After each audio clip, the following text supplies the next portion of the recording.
There we go. That's better. Now when I'm looking at the chat, it almost looks like I'm looking at this right at you guys. Roberta's Artistic Adventures. Good morning. She says, great photo, David, at Hood's Custom Shop. That is an awesome kitchen countertop sink space. Thank you. That's the first one I ever done. Let's see. Trying to get the camera positioned right. Looks like we got, I don't even know how many people in here, but we got 4 thumbs up. Good morning. What do you guys want to talk about today? Or you just want to see the sink? If you all follow me on Instagram and Facebook, you've probably seen pictures of the countertop and everything that I done yesterday. I have one thing about the cutting board slash extra countertop piece that you can put on top of it. I'm actually considering cutting it in half to where you can have like 2 halves on the sink, but I don't know if that's going to affect it sliding around or something on there. I don't know. I've been contemplating it. I actually talk about it in the video a little bit if I could ever get a video produced. I've been crazy busy. Yesterday I was doing some editing, trying to get an intro together, and then dealing with some other things, trying to get the patches figured out exactly how we can do that.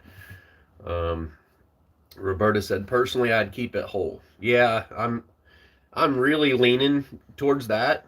I was kind of thinking, well, it'd be nice if you could have it cut in half, so you could take 1 half off and use 1 half for like a cutting board, and be able to, scrape stuff off of your cutting board into, like, you could put a bowl or something down in the sink and scrape stuff off into that. But at the same time, I'm thinking about putting a pull-out cutting board right above the trash can pull-out. The left-hand side bay on there is actually going to have a trash can drawer. Basically, it's going to be on a slider, and it'll pull out, and I think I can just have a small little cutting board that I can pull out from underneath the countertop and be able to cut stuff up, and then like the scraps, just be able to, scoop those, slide them off into the trash can. So yeah, I'm kind of leaning towards keeping the cutting board on top of the sink whole. I thought it would be a nice touch to cut it in half, but at the same time, I think it's going to rattle around a bit, especially driving down the road. And that's usually when it's going to probably be on top of the sink, is when I'm going down the road or something. I'm actually planning on taking a piece of, what do you call it, the yoga mat material, and gluing that to the bottom side of the cutting board so it's not metal or porcelain, whatever, against wood. Because I think it's probably going to make a bit of noise rattling down the road. Roberta said, share the video, friends. Like a bully. Adam saying, smash that thumbs up on your way in, guys. Got 10 people in here. Check this out. Remember how I was telling you guys how years and years ago I made a sock hat for my daughter? I crocheted that right there. I made this. It may not be perfect. I didn't make a little beanie ball for the top of it.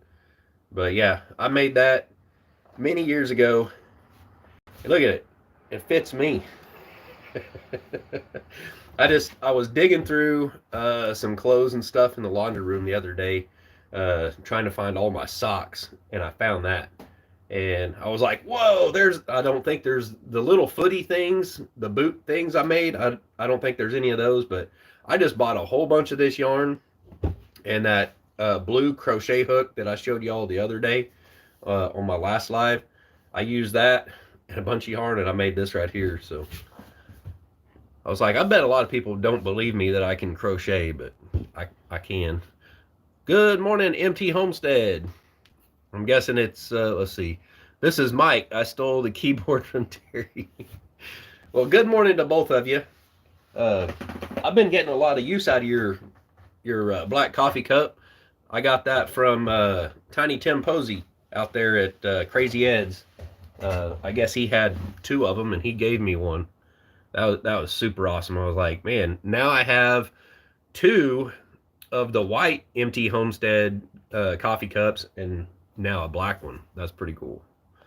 But I make a bunch of coffee, so I'm using this one today. Good morning, Susie Jacobson, Patty Price, Elizabeth Rojas. Elizabeth said, I'm here making coffee. Awesome.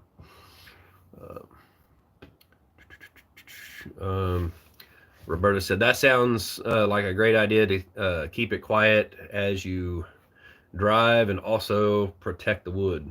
Yeah. Let's see.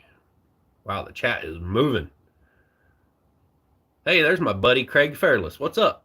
I just talked to him yesterday on the phone. That guy right there, that's another dude that can flat out sing.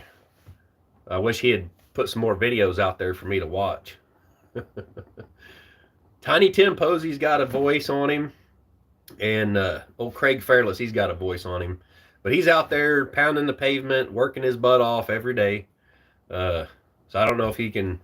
You ought to take your acoustic guitar with you, man, and just fire up the camera and the guitar and hit record and make us a video. I'm sure a lot of these people have probably went over and subscribed to your channel. If you guys have, go over to Craig Fairless's channel and tell him I sent you and subscribe. That's my best friend out there. Me and him hung out in the oil field pretty much wherever he ran, I ran. Yeah. Whenever he needed help, I helped him out. When I needed help, which is I'd probably needed help more often than he did. But, you know, whenever he needed help, I was right there helping him work on his truck or whatever. And he was always there helping me out. So it's good. When you're out there in the world doing stuff like that, it's good to have really good friends. Otherwise, it's really hard to make it. What am I missing here? Everyone's just saying good morning. Craig says, you're too kind, bro. Nope, I'm just honest. You can sing, dude, and you should do some more cover videos or whatever you call them. Roberta said, I sub to you, Craig. He's a cool dude, and he actually grew up not too far south of me here. He grew up doing the kind of stuff that I like, some of the stuff I do, like the logging and all that stuff, hauling logs as a kid and everything. And I did a video a while back on a huge tree that's still in my backyard. It's about 45 inches in diameter, at about shoulder height. It's on a very steep part of my property, so I don't think I can log it. If I do log it, I'll have to have a huge wrecker come out to pull it up the hill, because there's no way I could do it. But I did a video asking what kind of tree it was, and I showed the bark and everything. And it was in the fall or winter time when I did the video, and he looked at it and he immediately knew what it was. And he's like, that's a mockernut hickory. He knew exactly what it was. And I looked it up, and sure enough, that's what it is. Like a Boy Homestead, I sing very well when everyone listening is drunk.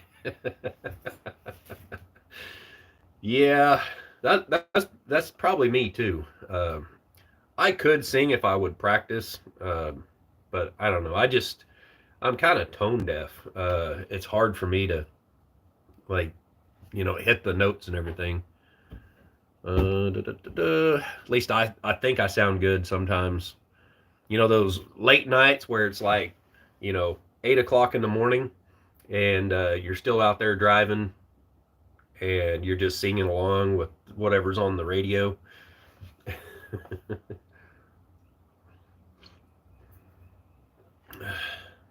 Like a boy's like, no thanks. Roberta said, "Party pooper." Coffee goes down good in an MT Homestead cup. Yep. it holds like it holds the rest. Like when I go to top my cup off here, I've been draining into this cup here. So when this starts getting a little low, I'll just pour that in. Like a boy said, on a live. I used to, Patty Price said, I used to be able to till my throat and thyroid operation. Now I sound like the oldest billy goat grub.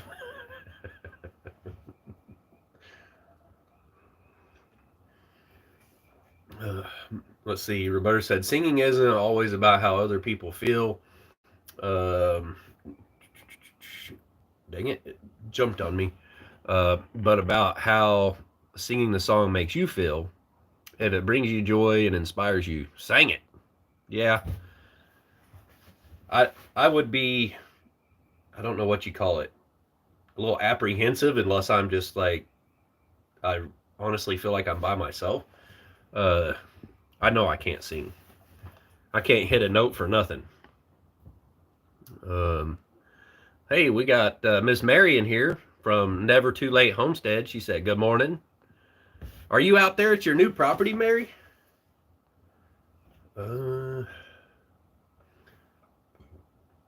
Patty Price saying, good morning, Never Too Late. We got 20 people in here and 13 smasheroos. Whew, man. Oh, it is rough living in the bus and trying to get stuff done in here. Because every morning, oh, you're there for a week? Awesome. Every morning I gotta make my bed. I gotta actually dismantle my bed and flip it up against the wall. And then I gotta figure out what I'm gonna do for the day. And yesterday, I made a lot of sawdust in here, working on that countertop and everything. I need to put another coat of finish on it because yesterday, stupid me, I wet down a rag because I ended up doing some more sanding and stuff in here, and I got sawdust all over it, and then I wiped it down, and yeah, it kind of messed up the finish a little bit. So it's not as nice and shiny as it was. Miss Mary said, call me. I don't have your number, Miss Mary, unless you're talking to somebody else. Adam might have your number. MT Homestead said, I just listened to Craig Fairless, and the guy has skills, and you're right, he needs to post more songs. Yep. Yeah, he lives out there in Oklahoma. I don't think that's where he's at right now, but he's on a pretty good little gig.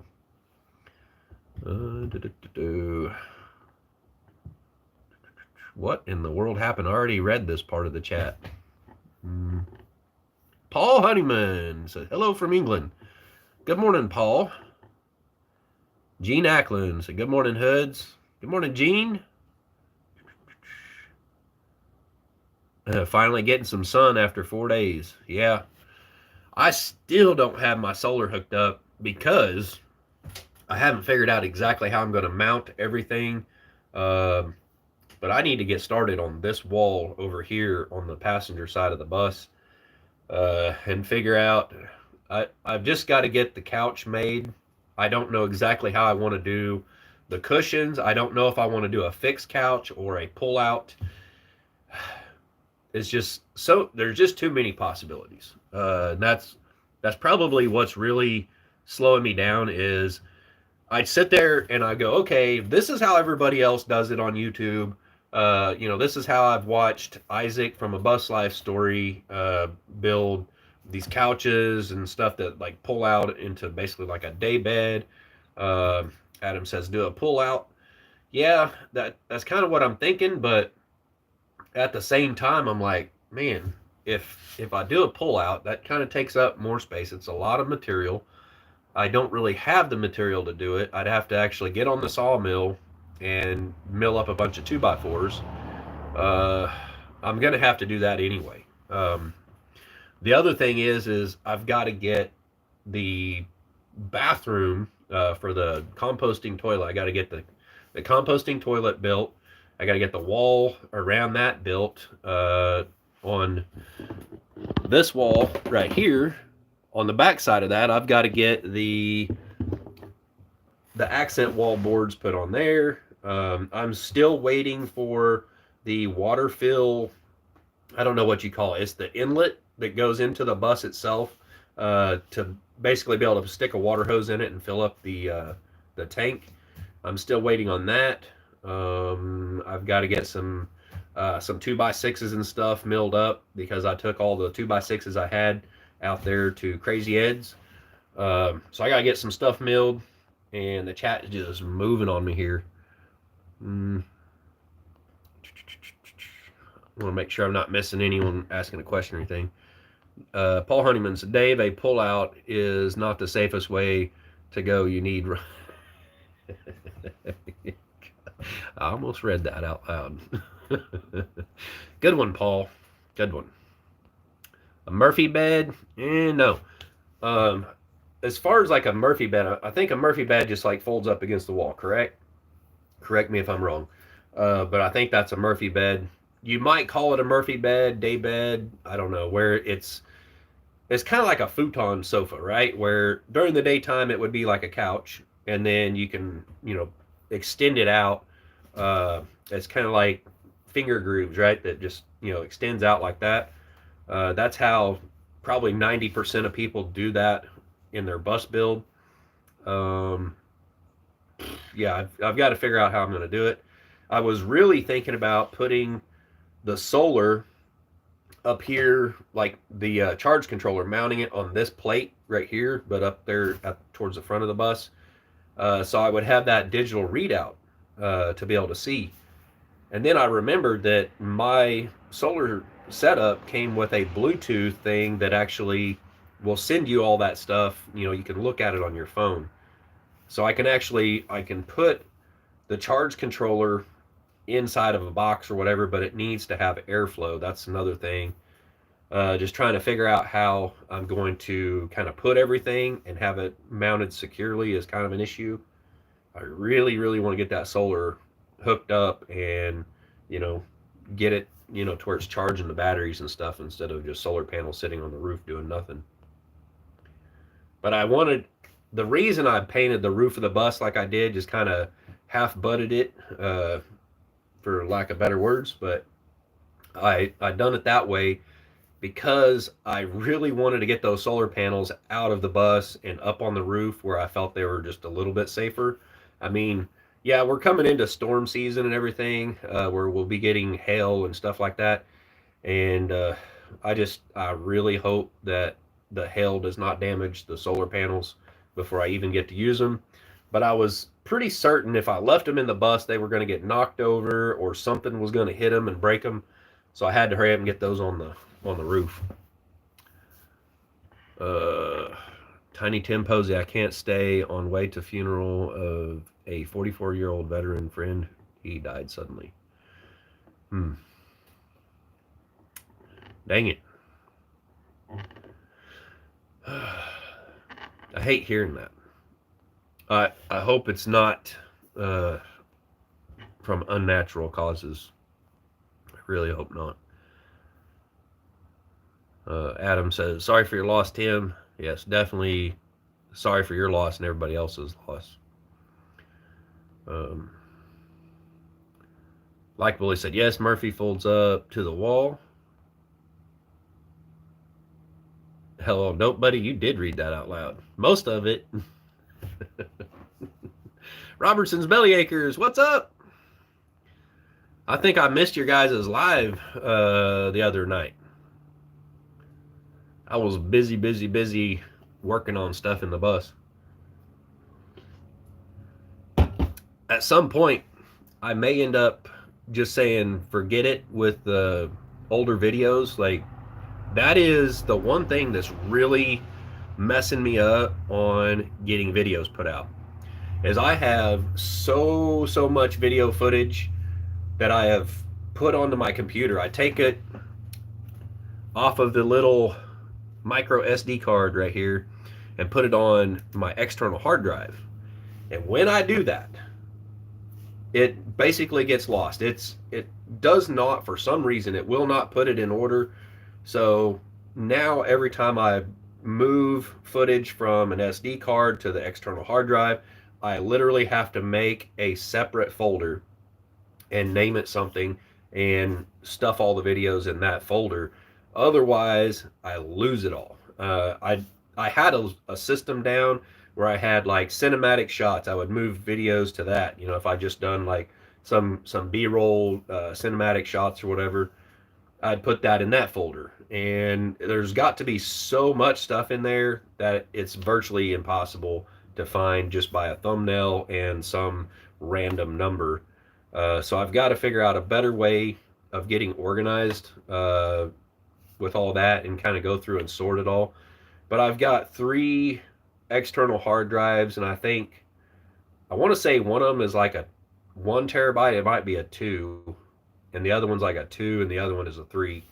So that is a ton of video stuff that I've got hanging on the back end of my computer here. It hides. You can have a desk under. I'm guessing you're talking about a bed, like a Murphy bed. Yeah, I don't want one in the front of the bus. I mean, the one in the back, which is actually this mattress that I have up here, is going to be in the back. It will raise up. It's going to be on a hinge. I still got to figure out how I'm going to do the legs underneath of it for when it comes down. I've actually been considering hanging it from straps from the roof, and just when I lift it up, it's pretty much going to be completely out of the way.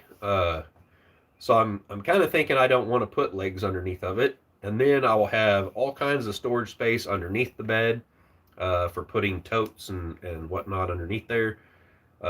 But yeah, I'm kind of thinking about using some, you know, kind of like eye bolts up in the ceiling to hang it from, so I don't have to have legs underneath of it. I've not seen anybody do that with a school bus yet. So yeah, my bed is going to be in the back. Craig Farrell is saying stationary bed towards the back of the bus with compartments under for storage. Yeah. I'll take you guys back here. It's a mess back here, but I'll take you back there real quick. Let's turn you around so you guys can see all the mess. Here's my bathtub. I've taken like 3 baths in this thing. And this hot water heater, I turned it up on super high. And look at that, it started scorching the paint. Yeah. Here's all my sawdust mess and everything, tools, water tank. So that tank right there was almost full. It was just to the bottom of that right there. And so from right there down to there, that's what it takes to take 1 bath. But it's not a big deal, you know, being here at the house with a water hose, you know, close by, I can fill it up. But anyways, so you see the blue tape line right there. That's basically where, you know, that's the footprint that the bed's going to take up. It's going to come all the way up here. So when it raises up, I measured it out. It will actually, the mattress will come out right close to this right here. So that's going to be super awesome for opening up the space to be able to walk around the bed and get things in and out. I guess I can show you guys the back side of the wall. Here's my handy dandy plumbing right here that I gotta hide. Don't be looking at that. That's terrible. Oop, I hit the button twice, I guess. Oh, you guys want to see the countertop? There you go. It's got the sun on. It's kind of washing the picture out a little bit. But it's not as shiny as it was yesterday because I wiped it down with the wet washcloth. So I got to put another coat of that wipe-on poly on there. But we do have everything hooked up. I got the stopper in that one, so check that out. I don't have it plumbed out yet, so it's just going down into a 5-gallon bucket. Check this out. That's some good water pressure right there.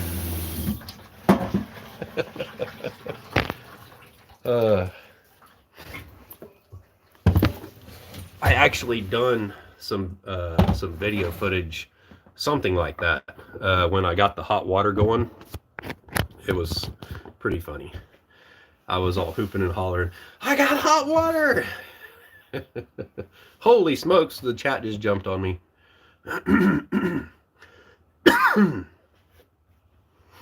Yeah, I still got to go back and see Greenhorn 1 Acres video there, Paul.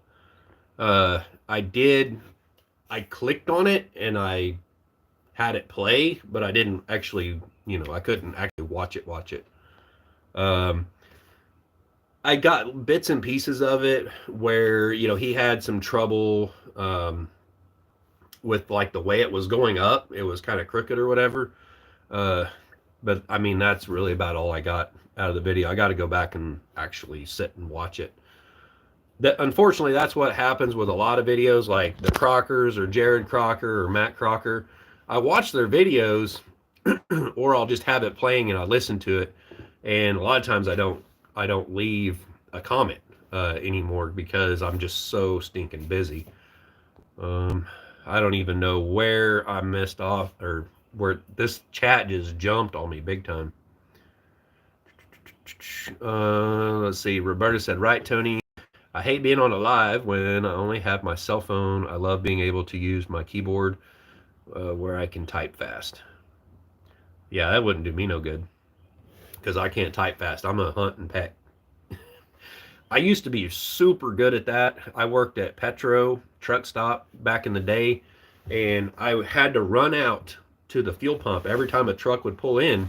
I was called a fuel runner, and so I had to run out there to the fuel pump, and like pretty much before the driver even got out of his truck, that's when you wanted to be out there because you had to ask him stuff like his trip number, mileage, all that stuff, take down the license plate, DOT number off the side of the truck, his MC ICC number, just all the information, truck and trailer number, all that stuff. You had to write it all down really fast on a piece of paper, run inside, punch it all into the computer, get it authorized, and off to the next truck. I mean, it was all day long just running back and forth.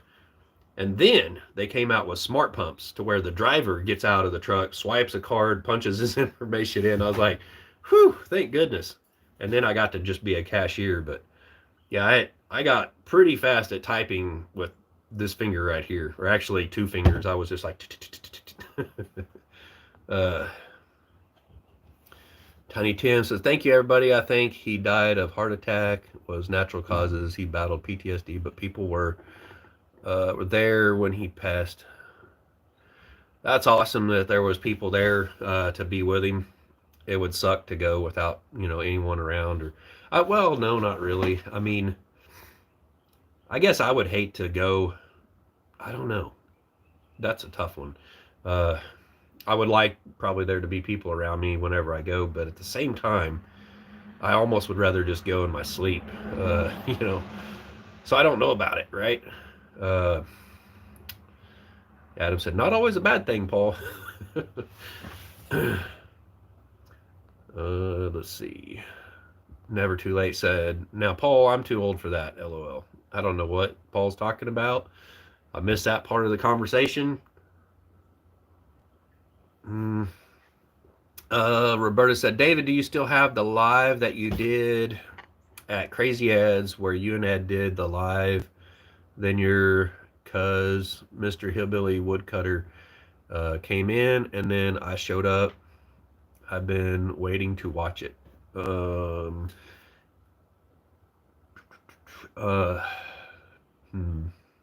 live I did, I don't know if that was on my channel. But if I did a live out there and that happened, then it's still up there. You just have to search for it. But man, I'm thinking when the Hillbilly Woodsman showed up, that was on Simply Jan's channel. I'm pretty sure. I don't know. it's been a few days. I've slept a few times since then. So, um, yeah, but Hillbilly Woodsman, uh, he ain't been around for a bit. He said something about going to the barber shop the other day. I think he's getting his hair dyed and he's been growing it out. So, uh, I have seen them use something fears from a garage door opener, push button and bed goes up and out of the way. Yeah, I'm thinking mine's just going to be like lifted up and it's going to have like a hook or something to hook on it, to hold it up out of the way. Um, I've I've been getting these comments, people asking, "What are you going to do about the weight distribution?" Because yeah, there is a lot of stuff being built on the driver's side of the bus, and there's going to be stuff on the passenger side. But I'm thinking about putting my big pew pew safe in here. It's a pretty good size Browning pew pew safe. Um, I'm thinking about putting that in here. That'll offset it a little bit. It'll get the bus leaning back over towards the passenger side. I might actually put that. Well, I don't know. Uh, yeah, there's not really room up towards the front of the bus. I could put it in the bedroom, the back bedroom area. I could probably put that in there. Yeah, I don't know. I hate to sell it because I know I probably won't get what I paid for it. Uh, so hard to listen to the live and swap line at the same time. Oh, you're listening to the Tradio swap line? I used to listen to that when I was out driving a truck. I'd be going through Missouri. I'd be listening to it, and they're like, yeah, it's hard to write down numbers and stuff to try to get a hold of people on that, especially if you're doing something, like listening to a live on here. Back then, I guess I didn't listen to lives though. Uh, your bus is in transition, Dave, so it doesn't look like a mess, but a dream in progress. True. What are you trying to find on the swap line, Adam? As Robertson Bellyacre's asking. Terry's in the kitchen making me a very large omelet for breakfast. Man, I haven't had an omelet in forever. I don't normally do omelets. Usually I just kind of scramble it up. It's kind of like an omelet, but it's more scrambled than anything. I just call it a breakfast bowl. I'm glad you sprayed the hose with that window open. Oh, that reminds me of the little blooper yesterday that won't be in the blooper reel because the camera was off. I actually, let's see, what was I doing? I had the sink out. I had just I'd made up some glue and sanding dust, wood filler, and I'd spread it all over the top of the countertop, right? And scraped it down and everything. And then I needed to clean up stuff, right? Well, dumb me, I did not put any valves on the hoses that go to the kitchen sink. And I had the water pump turned off. And I went over here to the bathtub and I thought, well, shoot, I'll just rinse it's a copper scraper thing. And I was like, I'll just rinse it off here in the tub. Not a big deal. And I went and I turned on the water pump, not thinking. And I had a water fountain just gushing out over here. I was like, oh crap, oh crap. I couldn't turn it off fast enough. I had water everywhere in here. Had a huge mess to clean up. But you guys won't get to see that because the camera wasn't rolling at that point. Let's see. Must just be my choices in women. Paul, what are you? Come on now. What are you talking about? Are you talking to Miss Mary like that? Come on. Anything cheap that would be handy to have. That's what Adam's looking for. Let's see. Roberta is saying, oh, hey there, Mike. Mike. I guess that's Mike. Those is Rusty, and I just finished my breakfast. Oh, this is Rusty. Okay.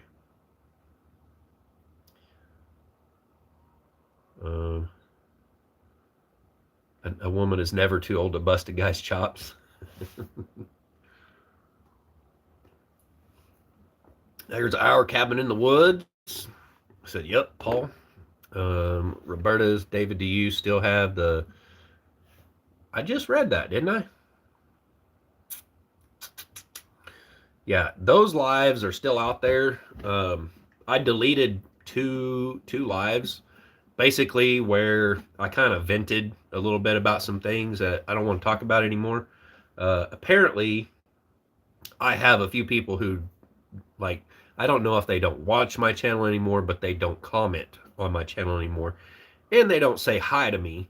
I don't know why, because I only had ill feelings towards one person who I honestly feel that person's goal and everything they did was actually malicious to try and make me look bad. I 100% believe that. And that's why I told that person to never call me again. Don't talk to me. I actually blocked them from my channel. Uh, you have to do something really, really bad to me to get me to do something like that. And I've had people do some bad things to me, some things that I was just like, a little ticked off at them, but I don't cut them out of my life. This is literally the second person in my life that I've ever like just cut them out of my life. I mean, just think about the stuff my wife has done to me, and I still live with her technically, and we still get along and everything. But now I'm living in the bus. But uh, what this person done,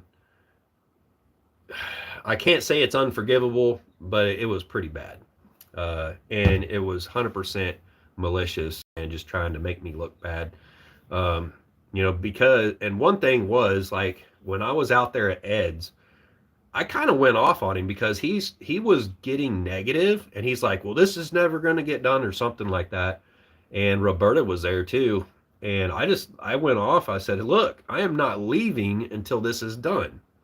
And this leads up to the issues with somebody else making plans for me to do certain things or whatever without talking to me first. And that's what the other live was about.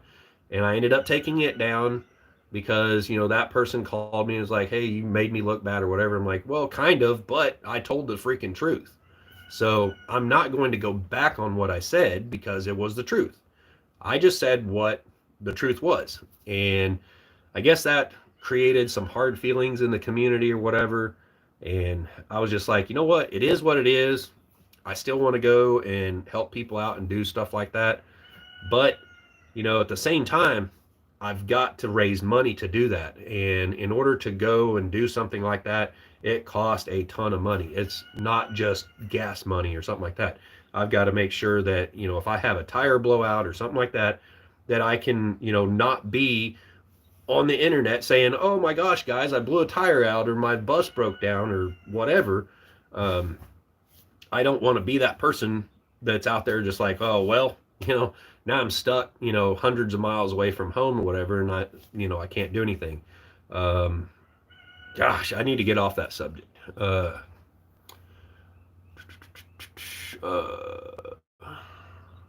when your cuz came up is not on your live, David. Yeah, I don't think it was on my live. That was on Simply Jan's live. Simply Jan was doing a live, and we didn't like. Roberta even knows this. I didn't even plan it out or anything. Just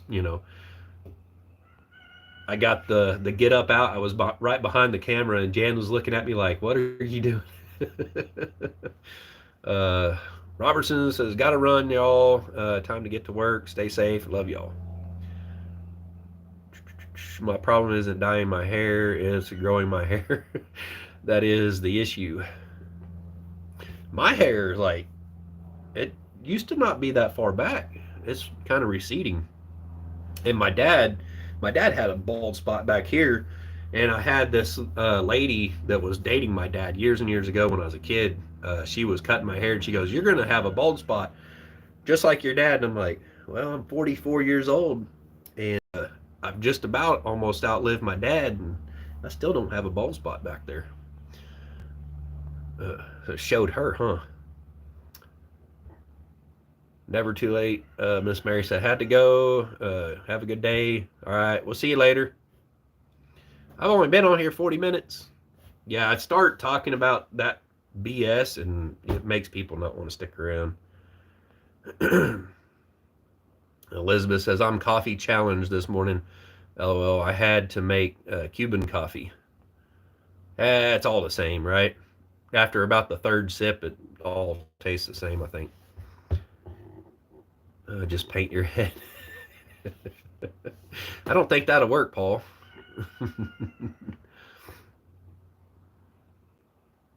Roberta said, oh my, I hate when I miss great footage. Yeah, I was turning the camera off and on. Just, I didn't know how much I was going to be able to get done. It was starting to get late in the day, and I ended that video like 5 or 6 times, I think, and ended up getting everything pretty well done. I don't have it fully mounted in there just yet because there's some other stuff I need to do, like the pull-out cutting board and all that kind of stuff. So yeah, there's a lot of work yet to do on that cabinetry there, but I totally missed that. I was like, man, how cool would that have been had the camera still been rolling? And that's the kind of stuff like I try to tell Ed is like, sometimes you just got to set the camera up and let it roll, but you got to cut out the dead air is the thing. That's why you have to do editing, because nobody really wants to sit there and just watch a footage of the camera sitting still. I mean, they do, but they don't. He did a live like all day long of the cabin build, so you guys might want to go check that out. You might put it in double speed or something like that to kind of speed through the day, because it was, if you try to watch it, it would just drag on and on and on. Let's see, got a lot to do today. See y'all later. All right, Adam, we'll see you. That would have been a funny blooper. Yeah. Why do people always think I'm being inappropriate when they miss the chats? Because you are. There's my cousin Chris Reed. Good morning, y'all. Mary Jemison, good morning. Craig Fairless.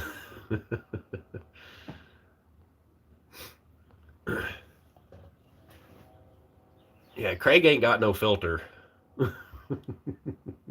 I can't believe that somebody must have allowed, there must have been a moderator allowed that one. Because I know YouTube didn't allow it. Let's see. Roberta said, nobody know the stress of the build because of various things taking place. When we tried to explain, people took personal offense instead of recognizing their part in causing the stress. True. There you go. Yeah, Roberta, she was there. She got to see all this behind the scenes stuff. And all right, I got to say something about this, because most everybody out there in YouTube land doesn't have a clue what was going on. But said person made promises and stuff about things, and that didn't happen. But at the same time, said person had been calling me, talking to me for hours and hours on end before I even went out there to Ed's, right?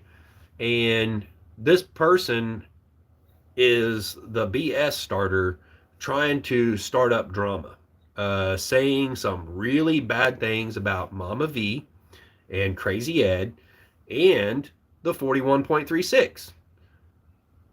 You would not believe the BS that he said about all of them and trying to start up drama. And I sit there and listen to him and listen to him and listen to him for hours and hours on end, the crap he was saying about friends of mine. And I was just like, listening to this, right? And the reason I was listening to it was because he was making promises like, I'm going to, put $3,000 towards, building materials for Crazy Ed's homestead, right? And he's like, I'm going to pay you $2,000. I'm like, I'm doing this for free.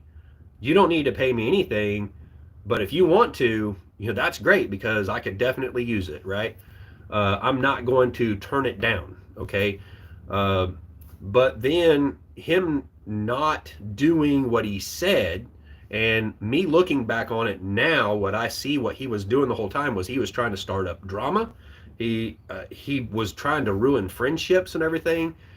He was talking to other people, basically talking crap to Mama V and some other people about me, about Crazy Ed. The guy was, yeah, he was starting some BS. And that is why I cut him out. I blocked him from my channel. I know he's already created another channel. He's been on here, and I've had to block that person too. Yeah, I mean, it's not a different person. It was still him. It was a BS one. But the stuff he was doing, I'm done with. I'm not going to deal with that kind of stuff. Uh, he tried to ruin a friendship between me and Mama V, and the dealings between Mama V and Crazy Ed. Uh, he was starting up a bunch of drama, saying, "Oh, well, this is a competition now," and calling the 41.36 cancel culture. Wherever the heck he got that crap from, I don't know. But he was trying to insinuate that Mama V's build and Crazy Ed's build was now some sort of competition. And I said, you know what? I want nothing to do with the crap. Okay, stop it. I wanted to help these people out, and now all of a sudden it's like he's trying to make this a competition. And you guys know who it is because he's the one that is designing the builds. Okay, so you guys know who it is and what they did.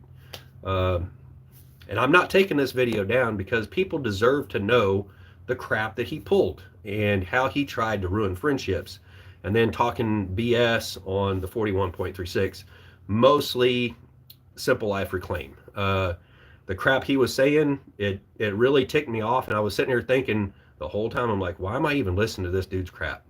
It's because he was promising to help out with this build and actually make things possible, right? He did nothing. The only thing he did was give me some pictures to go by. And then going by those pictures, once I got there and started building things, laying everything out, it wasn't even what we actually had asked for. And yes, I kind of went off on that live. I was like, this ain't even what I asked for, because what we were trying to build, what I had planned on building, was actually like a shed, like, kind of like what Jared Crocker has, out there in Texas, his shed house. Not like a great big cabin with a huge, 412 pitch roof and everything. As high as that thing was, I was just like, nope, this ain't right. And I went back, and it was not my fault. Literally, I did mess up on the measurements. I was 6 inches higher than what it should have been, right? And the reason was because I thought the roof was actually going to be centered in the middle of the 16 by 16, but it wasn't. He had changed that to a 12 foot on one side and an 8 foot on the other, which made it completely off from what I wanted. And at the same time, the whole thing was not what Ed wanted. Ed was talking to him, and I didn't know all the stuff that, like, he was telling him what I was telling the guy, but Ed wanted just a lean-to, and then he wanted a porch on it. And I said, well, problem with that is if you do it like that, then your wall will eventually end up rotting out because of rainwater getting in between the roof and the wall. That's not a great design unless you extend the roof like way out over top of that. So that's where the design change, I guess, started to happen.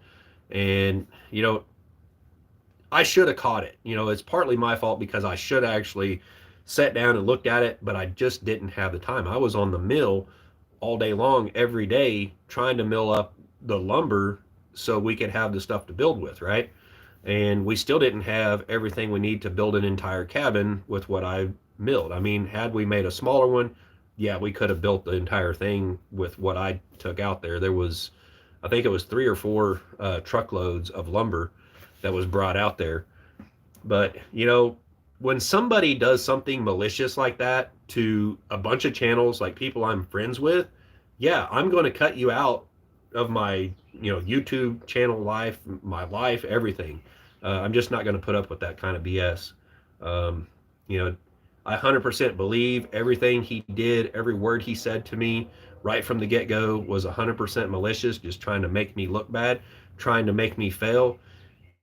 In a way, we did kind of fail. We got the cabin, structure built, but we still needed the sheathing and everything for the walls. I mean, you cannot put a roof on that until you have the sheathing on the walls. And this is stuff that he promised to bring.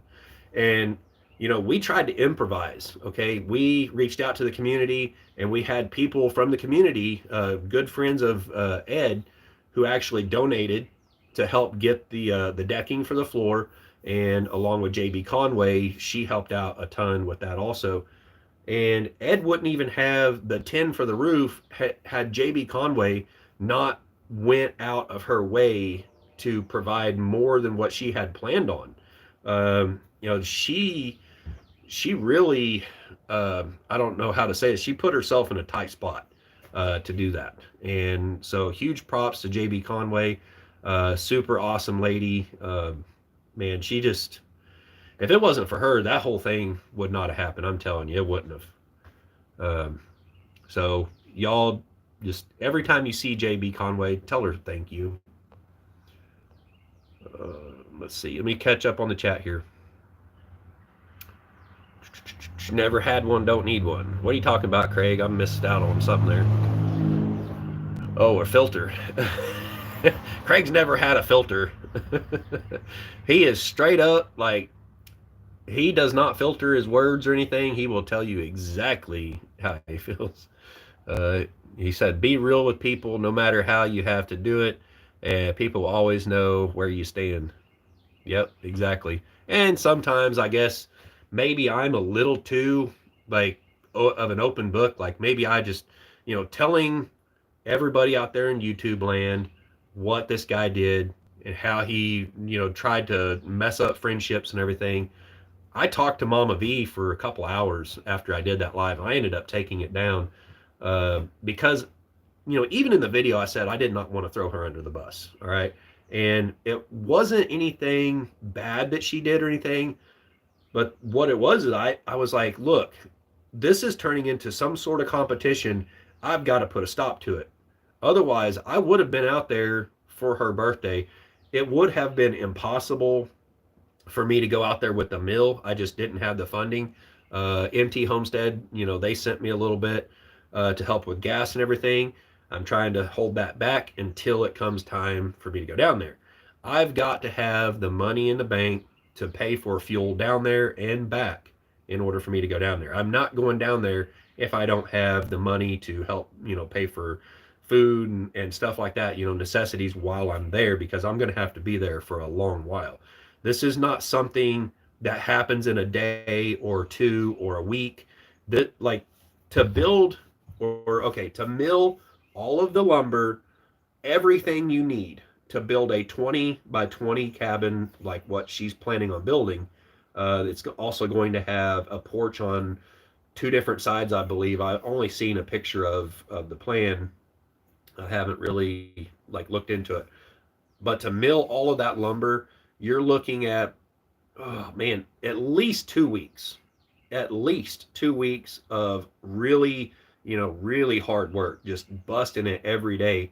And that's actually, planning on having two people on the mill, like one person milling and doing nothing but milling and putting logs on, and the other person pulling boards off. And then you kind of need to let things dry too before you build. And this whole thing was just, it was trying to come together a little too quick. It wasn't, I don't know, it wasn't really planned out well. There was just no way that was going to be able to happen. All right. So that's why I didn't go down there. It's nothing against Mama V, Possum Run Homestead or anything. It's just, things were not working out. The weather and everything kind of messed with scheduling to go down there to Crazy Ed's and get everything set up for that. And I feel like even going over to Crazy Ed's and doing that project as early as we did was probably a little bit too early. I should have waited for a little bit warmer weather. I should have waited for another month or two until we had enough wood milled up to do the whole thing. Yeah, kind of unfortunate the way it took place. But you know what? We got a structure built, and now he just needs to get some sheathing for the walls. Once he gets that done and it strengthens up the walls and everything, then he can start putting the roof on and everything. So you guys know kind of what's going on there. He cannot put the tin on that roof until he has some sheathing on the walls to give it the shear strength that it needs. Otherwise, if you put the tin on the roof, that will become, I mean, he does have Tyvek on there. And he says the wind hits it and you can see it kind of twisting the structure. We do have some cross bracing on the walls. That's, really the only thing that's keeping it standing right now. Otherwise, a really good wind could hit that and just twist the walls, and it would come tumbling down. It would be bad. Elizabeth said, trust but verify. Yeah, that's a good thing to live by. That's something my brother told me. Like the dealings between me and my wife where, a bunch of money had come up missing, which my buddy Craig knows all about it. He lived through that with me. Me, talking with him about it and everything. For a long time, he's the only person that knew anything about what was going on and what happened, why I had to sell my truck. And he got a little not so happy with me for a little bit because I sold my truck to one of his drivers, one of his best drivers. But I was just like, man, if you was in my position, you would probably do the same thing. So I wasn't trying to steal a driver from him, but unfortunately, that's kind of how it happened. Sorry, Craig. We're good now, right? What are you guys talking about? Cindy Brown said Craig Fairless filters are overrated. Paul Honeyman said, David, in the UK, we call them shit stirs. Yep, they like to stir the pot the other way and mess things up for people. I lost a good amount of subscribers. I didn't see a reduction in the number of subscribers. It's just my subscriber count stopped growing. Normally, I gain, anywhere from 1 to 10 subscribers in a day. Usually, on average, if you average it out, it's probably 1 to 2 subscribers per day. That just completely stopped after I'd done those couple of lives and stuff.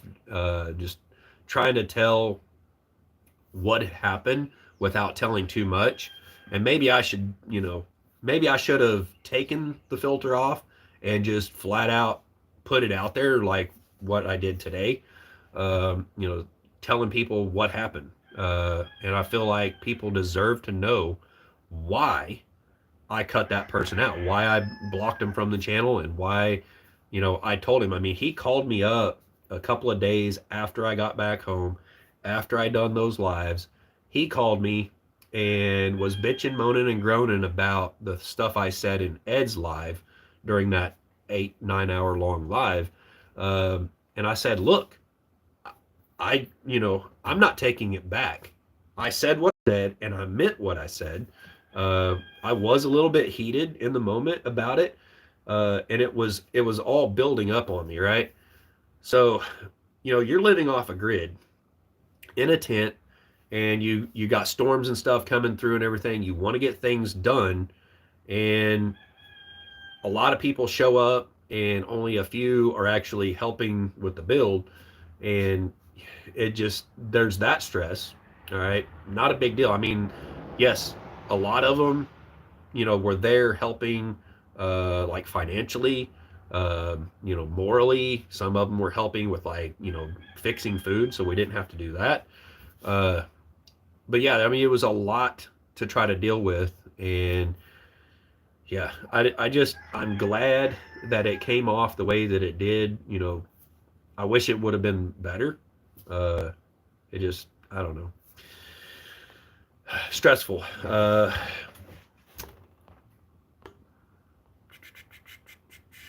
Cindy Brown said, don't mess with our family. Exactly.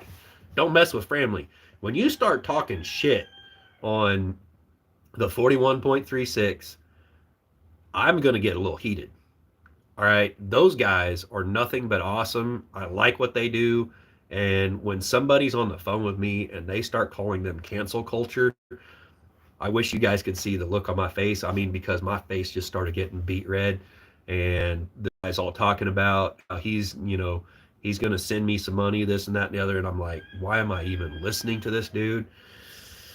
I was getting hot. And if you guys know about all of that stuff, what it was coming up to and everything, what I was dealing with, and not try not to say anything about it to other people, because the way I was looking at it was like, okay, this guy is promising to help out, and we really need the help. Okay, and he's done some stuff for Ed and everything, and Ed is just being nice to him and all that stuff, and he's saying, I'm being thankful and whatnot for what he's done. I get that, and he made a logo for me, which I am very happy that he done, and I was very thankful that he done that. But at the same time, that really tainted that logo, and I almost don't even want to have that logo anymore. That is something I came up with, and he just done the digital work and made it actually something. And that's what really burnt me on that, was because I could have had someone else done it. I could have paid somebody to do that for me, or I could have figured out over a long period of time how to do it myself. And for him to do the stuff he did just really, it put a bad taste in my mouth. Uh, I don't know. I'm done with it.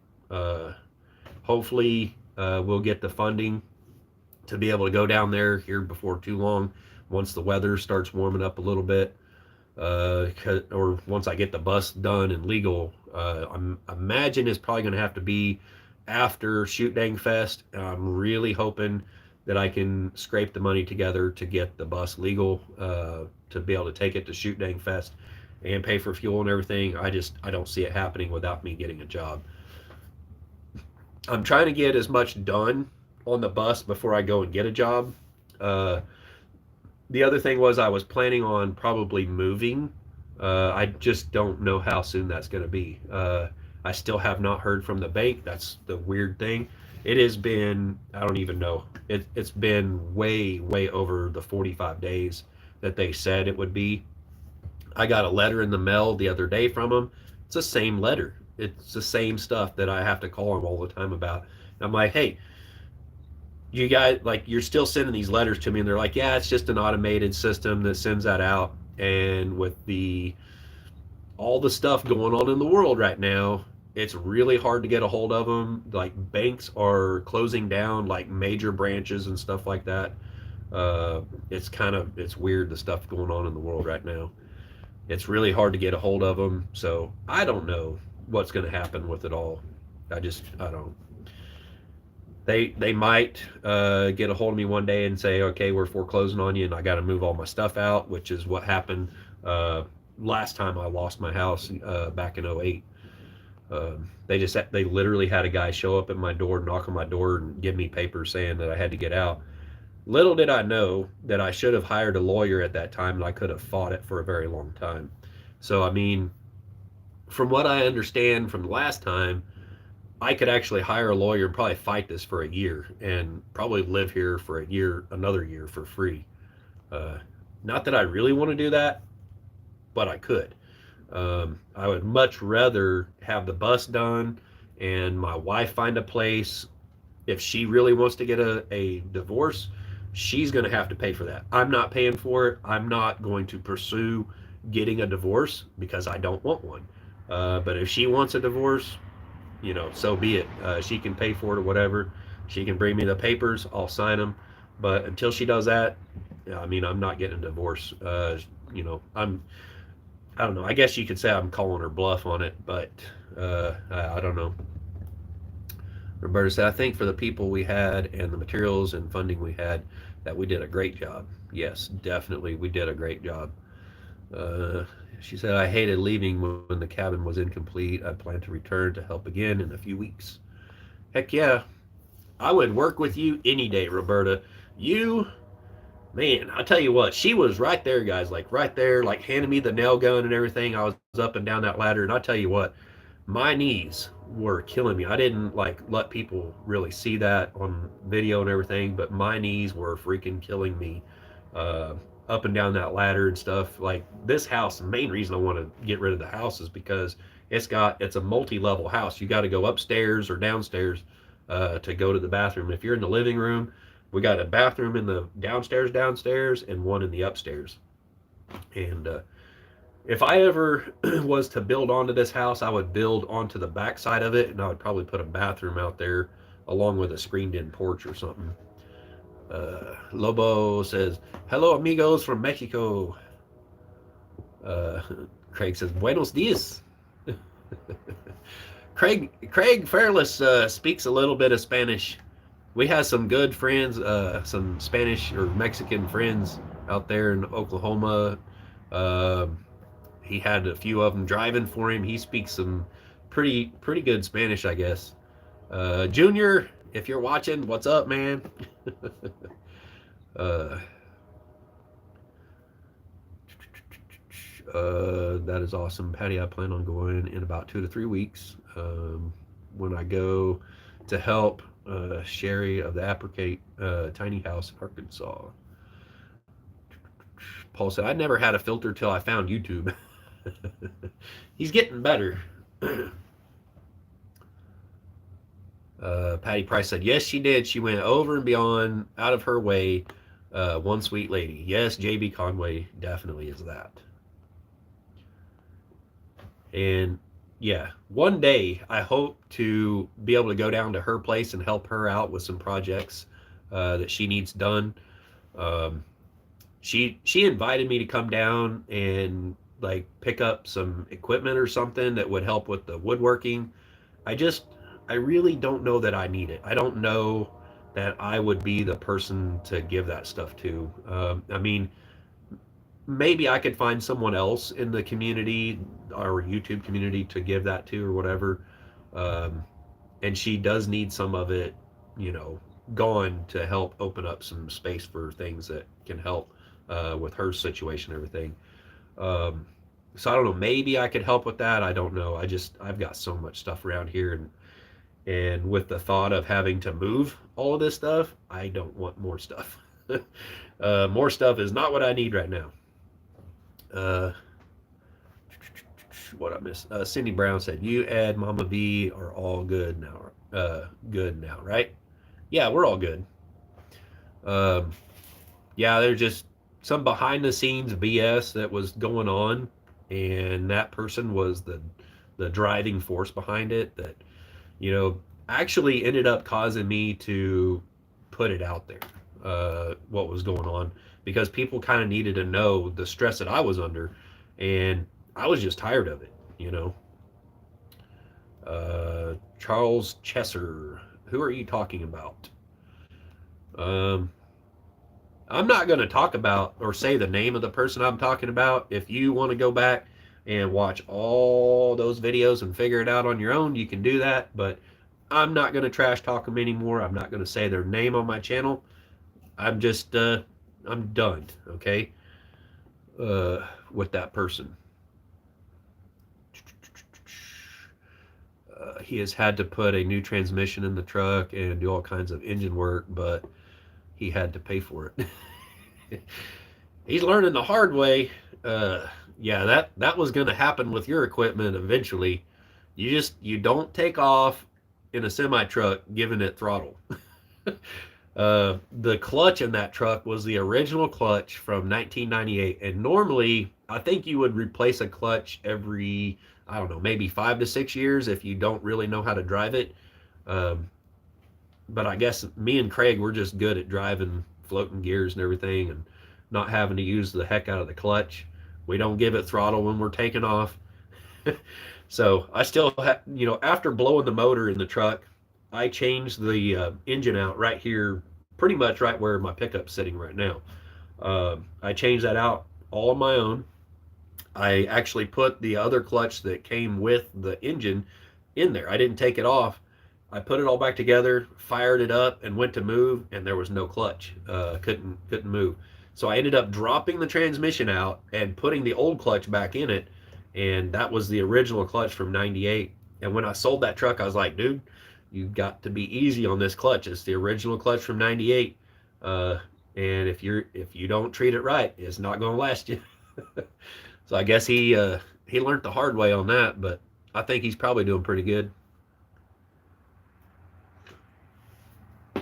Um, it's called School of Hard Knocks.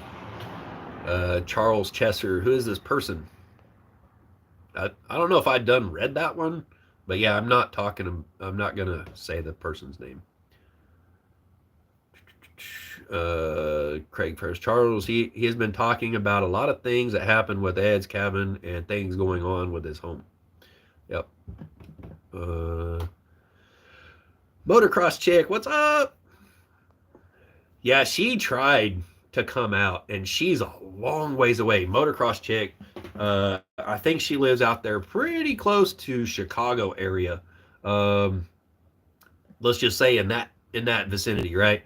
And she tried to come out and had breakdowns and stuff with the vehicle that she was driving, and still, put a bunch of money into that, trying to fix it and everything to still get out there. Unfortunately, she wasn't able to get things done in time or whatever to get out there. But yeah, she invested a lot into trying to get out there, and I totally understand. And the person that didn't come out, that kind of started the BS, right? Okay, this person was not able to come out there personally because of some things that happened, and I'm not holding that against him. Okay, a lot of you guys know what happened with that. I'm not holding that against him. It's the other stuff. Okay, I'm not holding against him with the family issues and everything, because family does come first. If you got a family with health problems or something, you need to take care of them first, way before worrying about anything in YouTube land. But it was the BS that he had been stirring. But yeah. Paul Honeyman said the shit stir. He's not going to name him. Exactly. I'm not going to name him. A lot of people in here know exactly who I'm talking about, and that's all we need to know. Only way to stop people like that is to call them out. Probably, yeah. I got to close this window real quick. That breeze is just whipping through here. It's a little bit chilly. And I took my hoodie off earlier. I'm going to just close some of these windows real quick. Whew. All right. I got a few windows up front to close.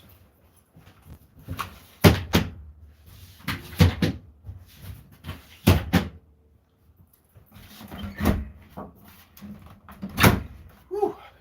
And it's probably a little darker in here now, but it was getting a little chilly. Turn that little heater on.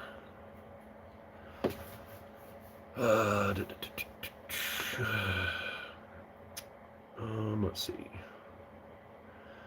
Charles Chester said, Mama V and SLR are wonderful people. Yes, they are. Mama V is super awesome. I got to meet her out there at the 41.36, and everybody at the 41.36 is super awesome people.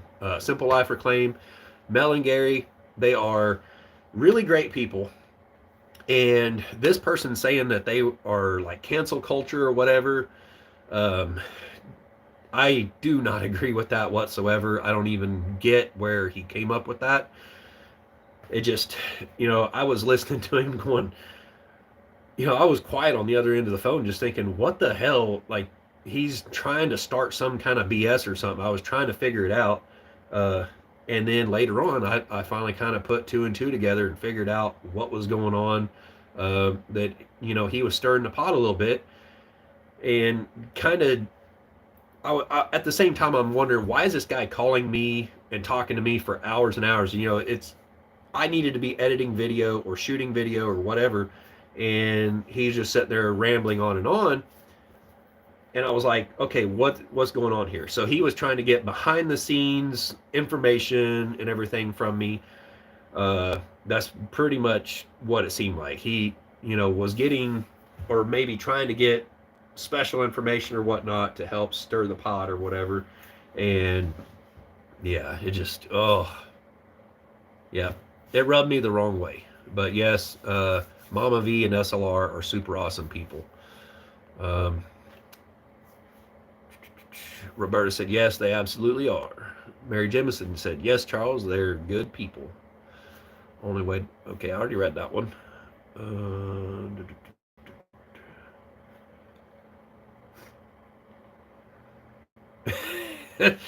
Charles, we differ there. LOL. I usually find removing a few teeth helps. Yeah, I'm not going to do something like that, but it is effective. I will say that. Roberta said, don't make promises or commitments you do even intend to keep. Always be a man or woman of your word. There are exceptions, of course, but always be a person of your word. Cora Gernand, good morning. I don't think I've seen you in here before, but welcome. Well, I got to get some light going on in here. Maybe this will help a little. Motocross chick says, thanks, Dave. Yes, SHIT happened on the way to Ed's. Life happens. I love your people and still look so forward to being a part of this awesome Helping Hands community and the adventures at hand. Awesome. The only problem I have with most of these things is I help people when I can. I can't help financially most of the time because my family and employees take most of the finances. Yeah. When you got employees, that's like the top right there. You got to make sure that those guys get paid. Otherwise, money stops coming in pretty quick.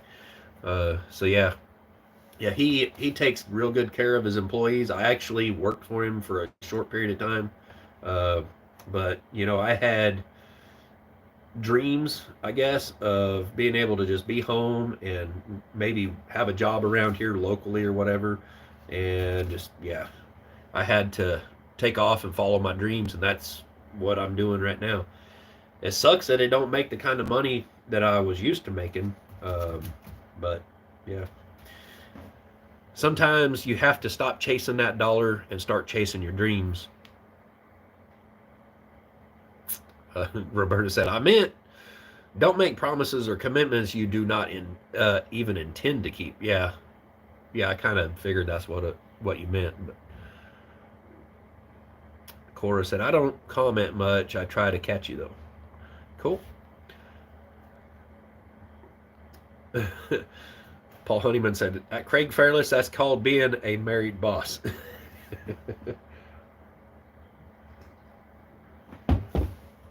I'm hoping that maybe this winter, hopefully, I can get to come out there and go hunting with you or something. Maybe do some video. I might just bring the camera and no pew pew and just watch you hunt. And your kids they're getting big. A long time ago, I made some videos. I made some plaques for his two boys, and they had watched me on YouTube for a good bit, and then they actually got to meet me in person, and they were just like real ecstatic or whatever. And now it's just like I'm kind of part of the family or whatever. It was pretty cool. It was pretty dang cool, especially like when you get to meet someone, you're like, that they kind of think of you sort of like a movie star or something like that. They're just like, because they just watched you or whatever on YouTube for a while, and then you get to meet them, they're just like, wow, like so stoked and everything. Let's see. Craig said I'm down. Let's see. I take care of my people first, so maybe I don't find myself in that kind of spot. He said, I'm down. Just let me know when. Heck yeah. I definitely got to get the bus done because, I'll be mobile then. I can pretty much go anywhere and camp out or whatever in the bus. And out there in that area, I know lots of places where I can, stay the night. I don't know. Do you think the pumpers would have a problem with the school bus being on location? Let's see. Cindy Brown said, Lil Man is going nuts bugging me, so I'm going to have to step away from chat and give him attention, take care of. All right, Cindy Brown, we'll see you. I've been on here, dang, an hour and 20 minutes already. Yeah, but Fridays I usually go for 2 hours. Um, uh, the term is called fanning. People fan over YouTube personalities, but we are just regular people, not movie stars. Yeah, exactly. I've done it before. Craig's like, oh my god. Yeah, Craig has known me pretty much like not really since the early days of me on YouTube, but before I actually started getting kind of serious with YouTube. Uh, he's known me since before then. Motocross chicks that came in late. Wow, the countertop and cutting board looks amazing. So are you still motocross chick? Are you not caught up with the live? You can click over there on the left side of your screen, like touch it, and it should pop up. It'll say live, and you click on that, it should bring you in, like where we are right now. I'm guessing you're live because you've commented on stuff that was like current.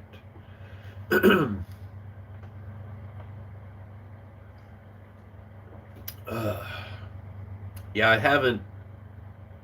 Yeah, you didn't never send me the shift knob for the semi truck for me to polish it. Yeah, I gave him a shift knob. There's a video on that where I actually cast in resin a shift knob and turned it on the lathe, and then I put it in the CNC and I put his the company name in that shift knob for his semi truck. I don't know if he's even put it in the semi truck yet, but he had it in there, kind of just rolling around, and it got a little scuffed up and it needed polish, and I never brought it home and polished it. I will rewatch what I missed. You don't got to do that. Nobody wants to rewatch these lives. Although, sometimes when I talk about some of the BS that's happened or whatever, some people like to watch that, but I feel like most people don't. What? Craig's having you polish. No, Paul. No. Dang it, Paul. You just had to go there, didn't you? It's a shift knob, Paul. Come on.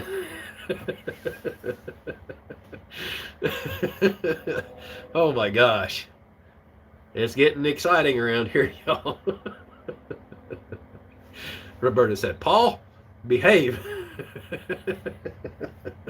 Oh my gosh, you make my face red, Paul.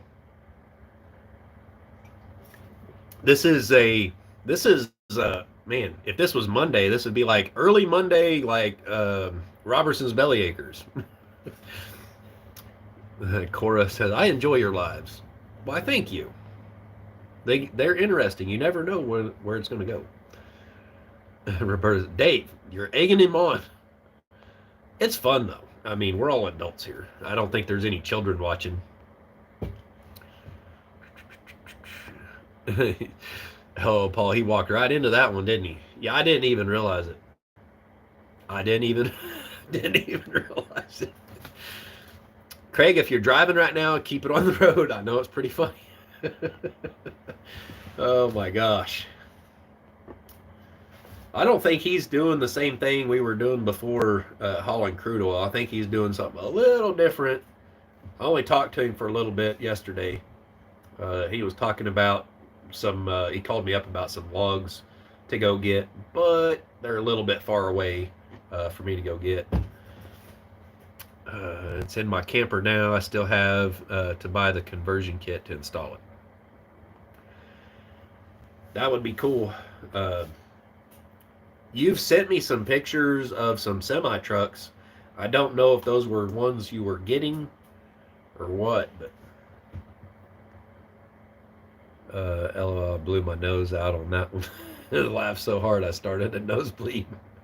That was a good one, huh? I love watching your lives and videos. That's why I'm here. Awesome. Yeah, I've been working on an intro for the last week.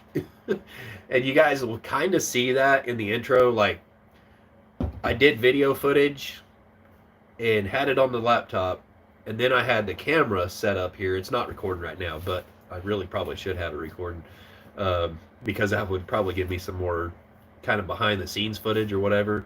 Uh, like just seeing, like, you know, I don't know, kind of like a day in the life type of deal, but not like a day, but showing. All right, let's say I did some footage, like some cinematic shots with the DSLR back here, and I'm editing that, and then I'm making coffee, and I got a camera watching me editing, eating breakfast, and making coffee. Like, it's a whole bunch of like editing to kind of try to make this whole thing work and be kind of cinematic and everything.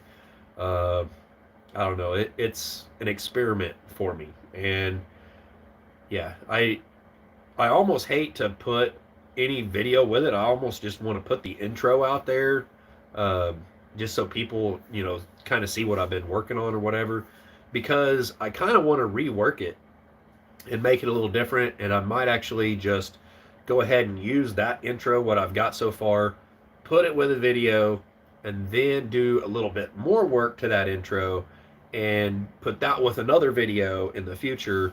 Because right now I've got, oh man, I think I have video on the plumbing. I've got video on the accent wall back here.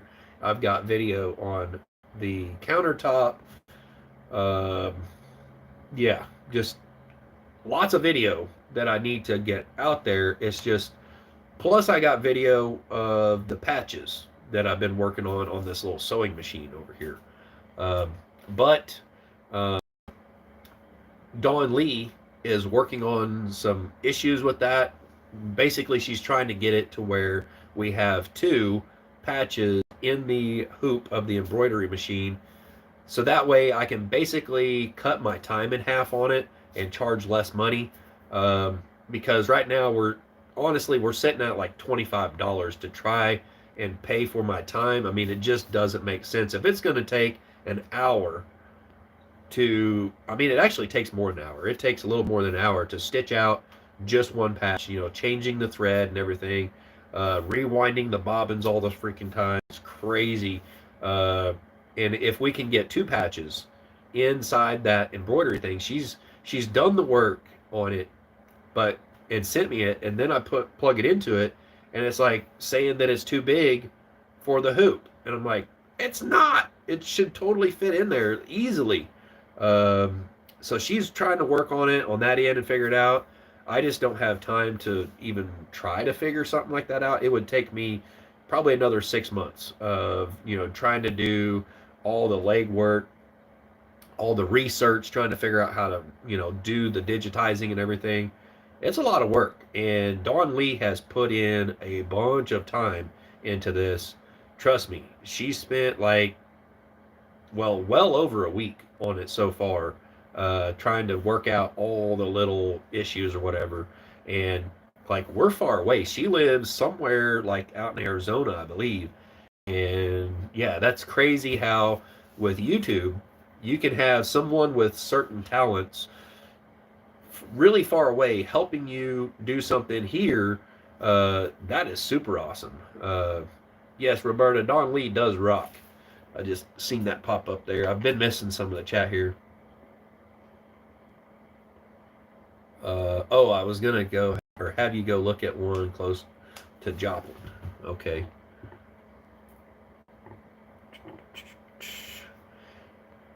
Yeah, I knew you had sent me a picture of a truck, and I didn't know what it was. I was like super busy, and like when I'm busy like that, lots of people send me messages all the time, and I just don't have time to respond to any of them. And then, if I don't get another notification, I've already looked at it, but I didn't have time to respond to it, then I tend to forget until like times like right now. I'm like, oh yeah, you sent me pictures or whatever, and I didn't get back to you on it. Gene Ackland said, wait, I don't have my boots on. Me neither. I got my Crocs and socks on. Check it out. See? Crocs and socks. It's cold, so you gotta have socks on with your Crocs. I haven't I got out of the bus already. I went in and I made a double egg and ham and cheese and mayo sandwich and coffee. That's what I've accomplished today. I'm hoping it'll warm up here pretty soon. That's why I like doing my lives early in the morning, so I can wait for it to kind of warm up before I really get out and about and do things. All right, the chat jumped on me again. Hang on. Okay, I didn't miss much there. Mary Jemison, very true. Roberta Love Don Lee. Craig Farrell's Gene, are you saying shit getting deep in here? Maybe. It was actually in Neosho. Well, dang. I probably know what company that might have been with then. Before they decided to sell it or whatever.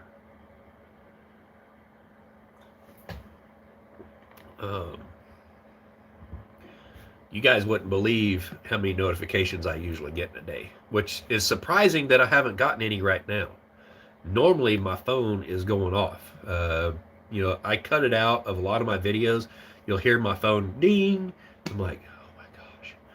Some days, like when I was out there at Ed's, my phone wouldn't have service for a little bit, and then in the afternoon or something, it'd get service, and my phone would just start going ding, ding, ding, ding, ding, and I'm like, oh my gosh, I just want to shut my phone off because it was going crazy.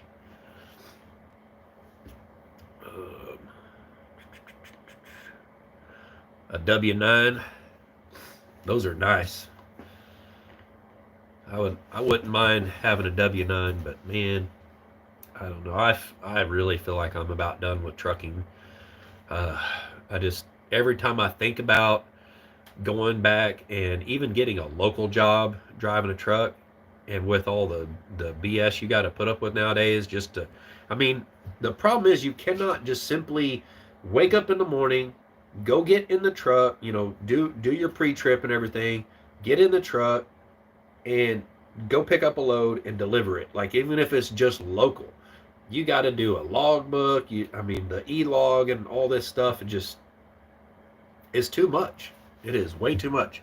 And with the truckers trying to raise awareness about it and everything, and doing that cross country deal they were doing, I 100% agree with what they're trying to do, but I don't know if we're ever going to have another deregulation. Hour and 32 minutes. We still got like about 30 minutes left, guys.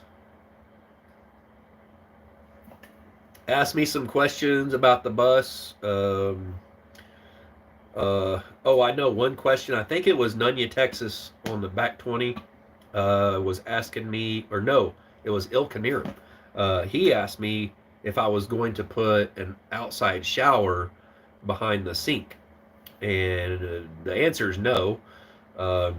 Basically, what I'm thinking is when I extend the back deck, take that back bumper, extend it out 4 feet, I will have a platform right there. I need to get that done probably here pretty soon, because I got to do some welding and stuff. But anyways, I'll have a platform back there to stand on. I'll have a propane tank, a 100-pound propane tank back there to help power the heater and the cook stove and stuff. That's more plumbing I'm going to have to do. But what I'm thinking is on the rooftop deck, actually extend that out 4 feet over top of it and have a rain, what do you call it, a rain style or raindrop shower head installed in the roof of that.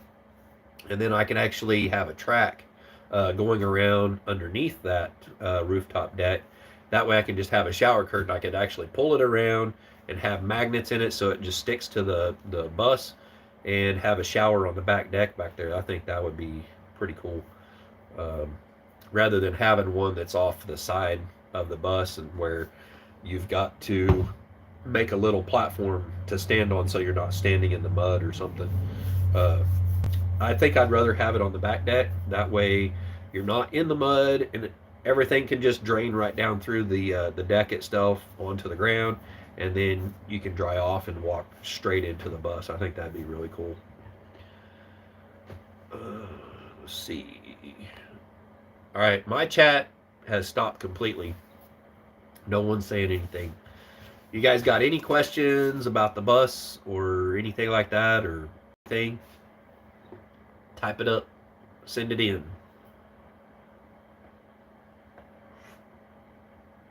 We're out of coffee. This is bad.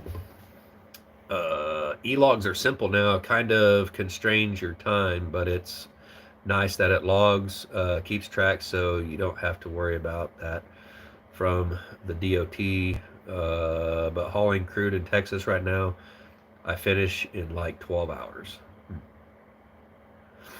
Oh, you are still doing crude down there? Huh. Yeah, man, I like the old days of trucking where it was simple. You know, I don't know. I guess if all you want to do is work 12 hours a day, if that can pay the bills, I mean that's great, but yeah, I don't know. Being an owner operator and using that vehicle as your personal vehicle at the same time, it kind of throws a wrench in it. And yeah, you can use personal conveyance a little bit, but you're still at the mercy of the DOT. They can look at that and do whatever they want. To me, it feels like it's a revenue thing for the states stuff. Any plans to insulate the floor on the bus from underneath? Not really. I do have that blue foam. It's like a rigid foam. It's an inch thick. That is what I put that down on the steel floor, and then I put I think it was 3/8 plywood on top of that, and then I've got the flooring on top of that. So it does have an inch of insulation, um, but yeah, it does need some more insulation, but I don't plan on putting any underneath the bus, just because it would be pretty difficult. No fuel, no trailer payment, no truck payment. So you got your truck paid off finally. Heck yeah, that's when things tend to really start to be a lot better. Um, but yeah, right now with the company paying all of your fuel and you don't have a trailer payment no more, shoot, you got it made. You finally when you've got to that point where you're like, I finally made it. Like you're almost there. You just need a few more of those trucks that are paid for and all that kind of stuff. But if your truck is paid for, if your truck is paid for and all that stuff, you tend to be able to get another truck paid for pretty quickly. And I mean, exactly like what my situation was. It was just a never-ending cycle battle. I mean, I know you struggled with all that too.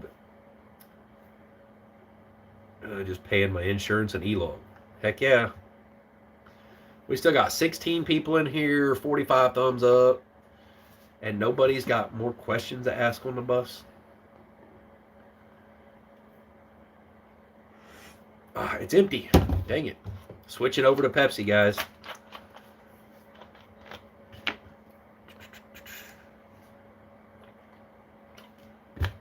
Now, when it's really cold at night, I think I definitely need to get some rugs put in the bus at some point, because when I get out of bed and I put my feet on that floor, whoo, it is cold. I can touch this insulation with my hand and it does not feel cold. Now this metal right here, this portion, I need to take that down and actually insulate it, because I don't think there's any insulation in that part right there. I can touch that with my hand when it's cold outside, and that right there is just as cold as the glass. So that is a big heat sink right there. I need insulation in that part, but I can touch this right here, and it don't even really feel cool to the touch. Let's see. David, we figured the less we ask, the more you can get done. What siding you gonna put in there? I'm planning on doing some pine siding in most of the bus.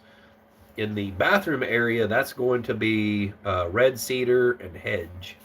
Hedge is pretty rot resistant. It's pretty good around moisture and everything, and cedar is also. So in the bathroom, we're looking at probably doing red cedar and hedge, and the rest of it is probably going to be a lot of pine because I want to stick with lightweight woods.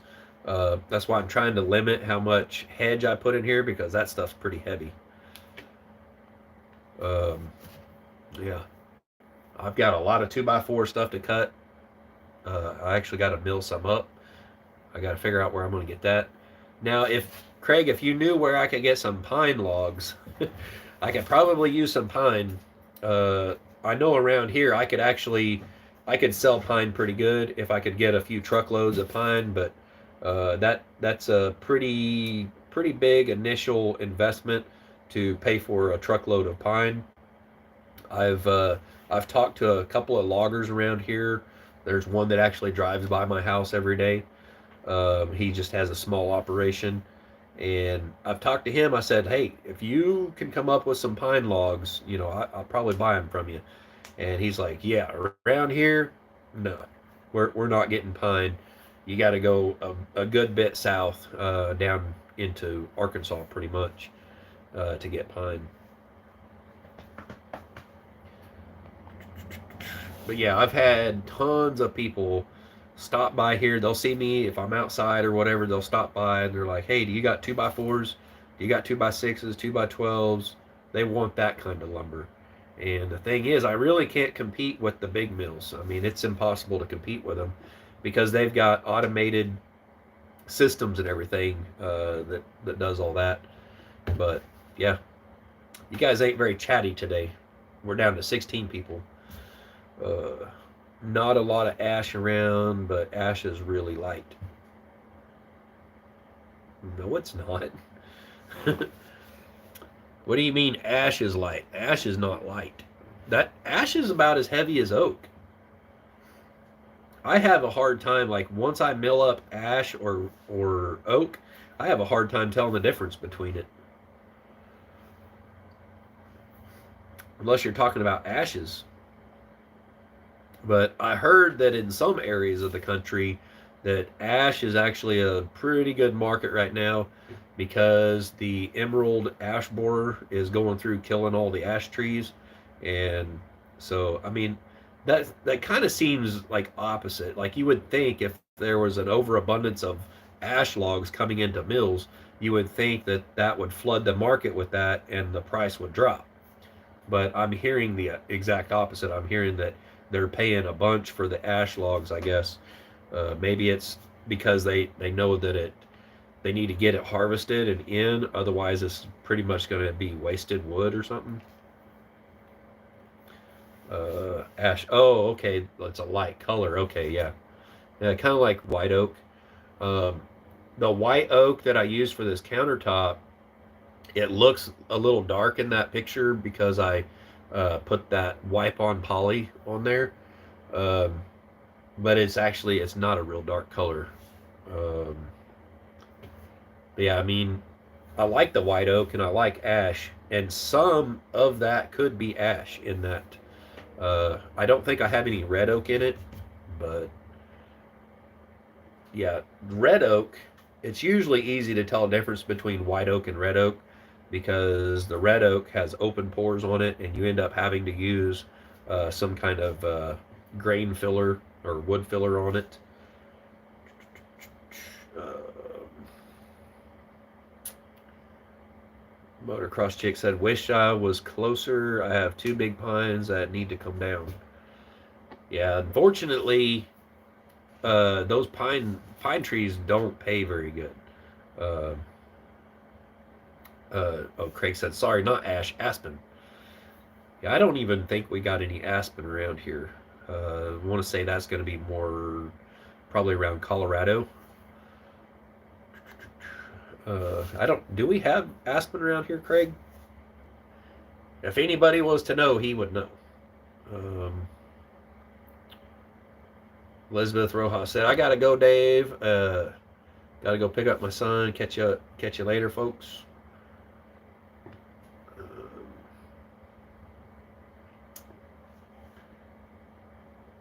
Paul Honey said, "Dang it, my bloody nose is still going. Dang, better fix that." Motocross chick said 50-inch by 63-inch diameter. That's a pretty good size. Or a 50 to 63-inch diameter. That's big to put on my mill. A 30-inch diameter is the max that I can put on my mill, and I don't even like doing that. Because if it's 30 inches and it's perfectly round, you're still going to have a hard time getting the log positioned in a perfect, centered spot. And if there's any little nubs sticking out beyond that 30-inch, you're going to have trouble getting that mill down it. And you end up wasting a bunch of wood if you're having to do that, trying to get it cut down to size. So, like, a 26-inch diameter log is really nice on the mill. I can get quite a bit of lumber out of that. But anything 30 inches or bigger is a big pain in the butt because it ends up taking you all day long because you end up having to use an axe or hatchet to trim pieces off to get the mill past a certain point, and it ends up just turning into an all-day ordeal just with one log. Um, a lot of the white oak that was used in this countertop and everything, I milled that up a couple years ago or so, and on my Facebook page, not my Hood's Custom Shop page, but the David Hood Facebook page, I have like the banner or whatever picture up there. It actually shows that big white oak log being held up on the back end of my Log Arts trailer. Um, that's actually where most of this lumber came from, is that log. Um, that thing was huge. It was 40 some odd inches, like 45-inch diameter or something like that. And I had to use a chainsaw and cut it in half just so I could get half of that log up on my mill. And that half of that log was still too big for the mill. I had to go and cut a big chunk off the top of it with the chainsaw in order to get the mill to go down it. So yeah, big logs are not what I like to mess with. That's stuff that, I'd rather the big mill take care of stuff like that. I've actually had some big logs in the past that I've hauled and brought here to the house, and I just look at it. I'm like, man, it's a nice log. It would be a lot of nice lumber, but it's just too big for my mill. It's too hard for me to try to get it on the mill or turn it or anything. It ends up being, I don't have a tractor or anything, so that's kind of an issue too. So I end up using the Log Arts trailer with a strap to roll the log around, which is really, it's very time consuming to do that. Eventually, one day I would probably get a log turner, a hydraulic log turner put on my mill. That would speed up the process and everything, make it, more efficient. Um, but usually, what I end up doing with those big logs, I just take them to the big mill and sell them to them just to be able to turn some kind of money out of them. Um, Craig said no. 50 feet tall. Okay. Only 50 foot tall, and it's, what'd you say, 30, no, 63-inch diameter, 50 foot tall? That's crazy. Usually when they're that big around, they're 100 foot tall or so. Tracy said 50 feet tall and 63-inch diameter. That's a pretty good size tree. It's pretty good size. I don't know what the going rate is per board foot on pine. I know it's not as much as like white oak and stuff like that. Uh, Last time I sold a white oak log around here, they were giving $1 a board foot on the log, and that's for a good log. Uh, Most of the time, it was like 60 cents a board foot on white oak. Now, black walnut, I think they're anywhere like from $1 to $7 a board foot on black oak or black walnut. Red cedar was about $1 a board foot for a good sized red cedar that doesn't have any signs of rot in the middle. That's kind of a problem with red cedar is you get a lot of rot in the middle of them or some bug damage on the bigger ones. And so yeah, Motocross Chick says it's clean. Heck yeah. I mean, it depends on what you say is clean. I mean, there's got to be, tree nuts in it at some point, but 63-inch diameter with, let's say 20 feet to the first limb would be phenomenal, especially for a pine. I don't think that's really possible, but I actually had a black walnut tree cut down many years ago, back in 2000. I had a logger come out and look at it. He didn't even want to come out and look at it, but I finally got him to come out. I paid a guy to come out and fell the tree because I built a shop behind my dad's house, and this great big black walnut tree was out there, and the top of it was dying out, and we were worried about it getting blowed over onto the shop. So I paid a guy like $120 or something to come out and fell this tree. It was huge. It was like 60 something inch diameter at the base. And he came out with a 2-man saw, him and his boy felled the tree, and it took him like 10 minutes maybe. And he came up and talked to me. He said, that's a big black walnut that you just had me cut down. At the time, I didn't know what, I kind of knew what a walnut tree was, but I didn't know that it was a walnut tree. And he said, it was 20 foot to the first limb.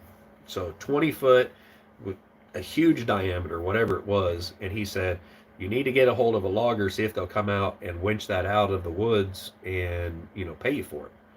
And so I called up a few different loggers around the area, and nobody wanted to come out for one single log. It cost too much to bring equipment out to get something like that, which, with my pickup truck and the Log Arts trailer, if I had that equipment back then, it would probably pay me to go get logs like that. But 9 times out of 10, most of the logs I go get are for like tree service companies. Sometimes they'll pay me to come out and pick up logs like that, so they don't have to cut it up into firewood sized pieces and load it up by hand or with a skid steer or something. They don't like to see it go to waste or go as firewood.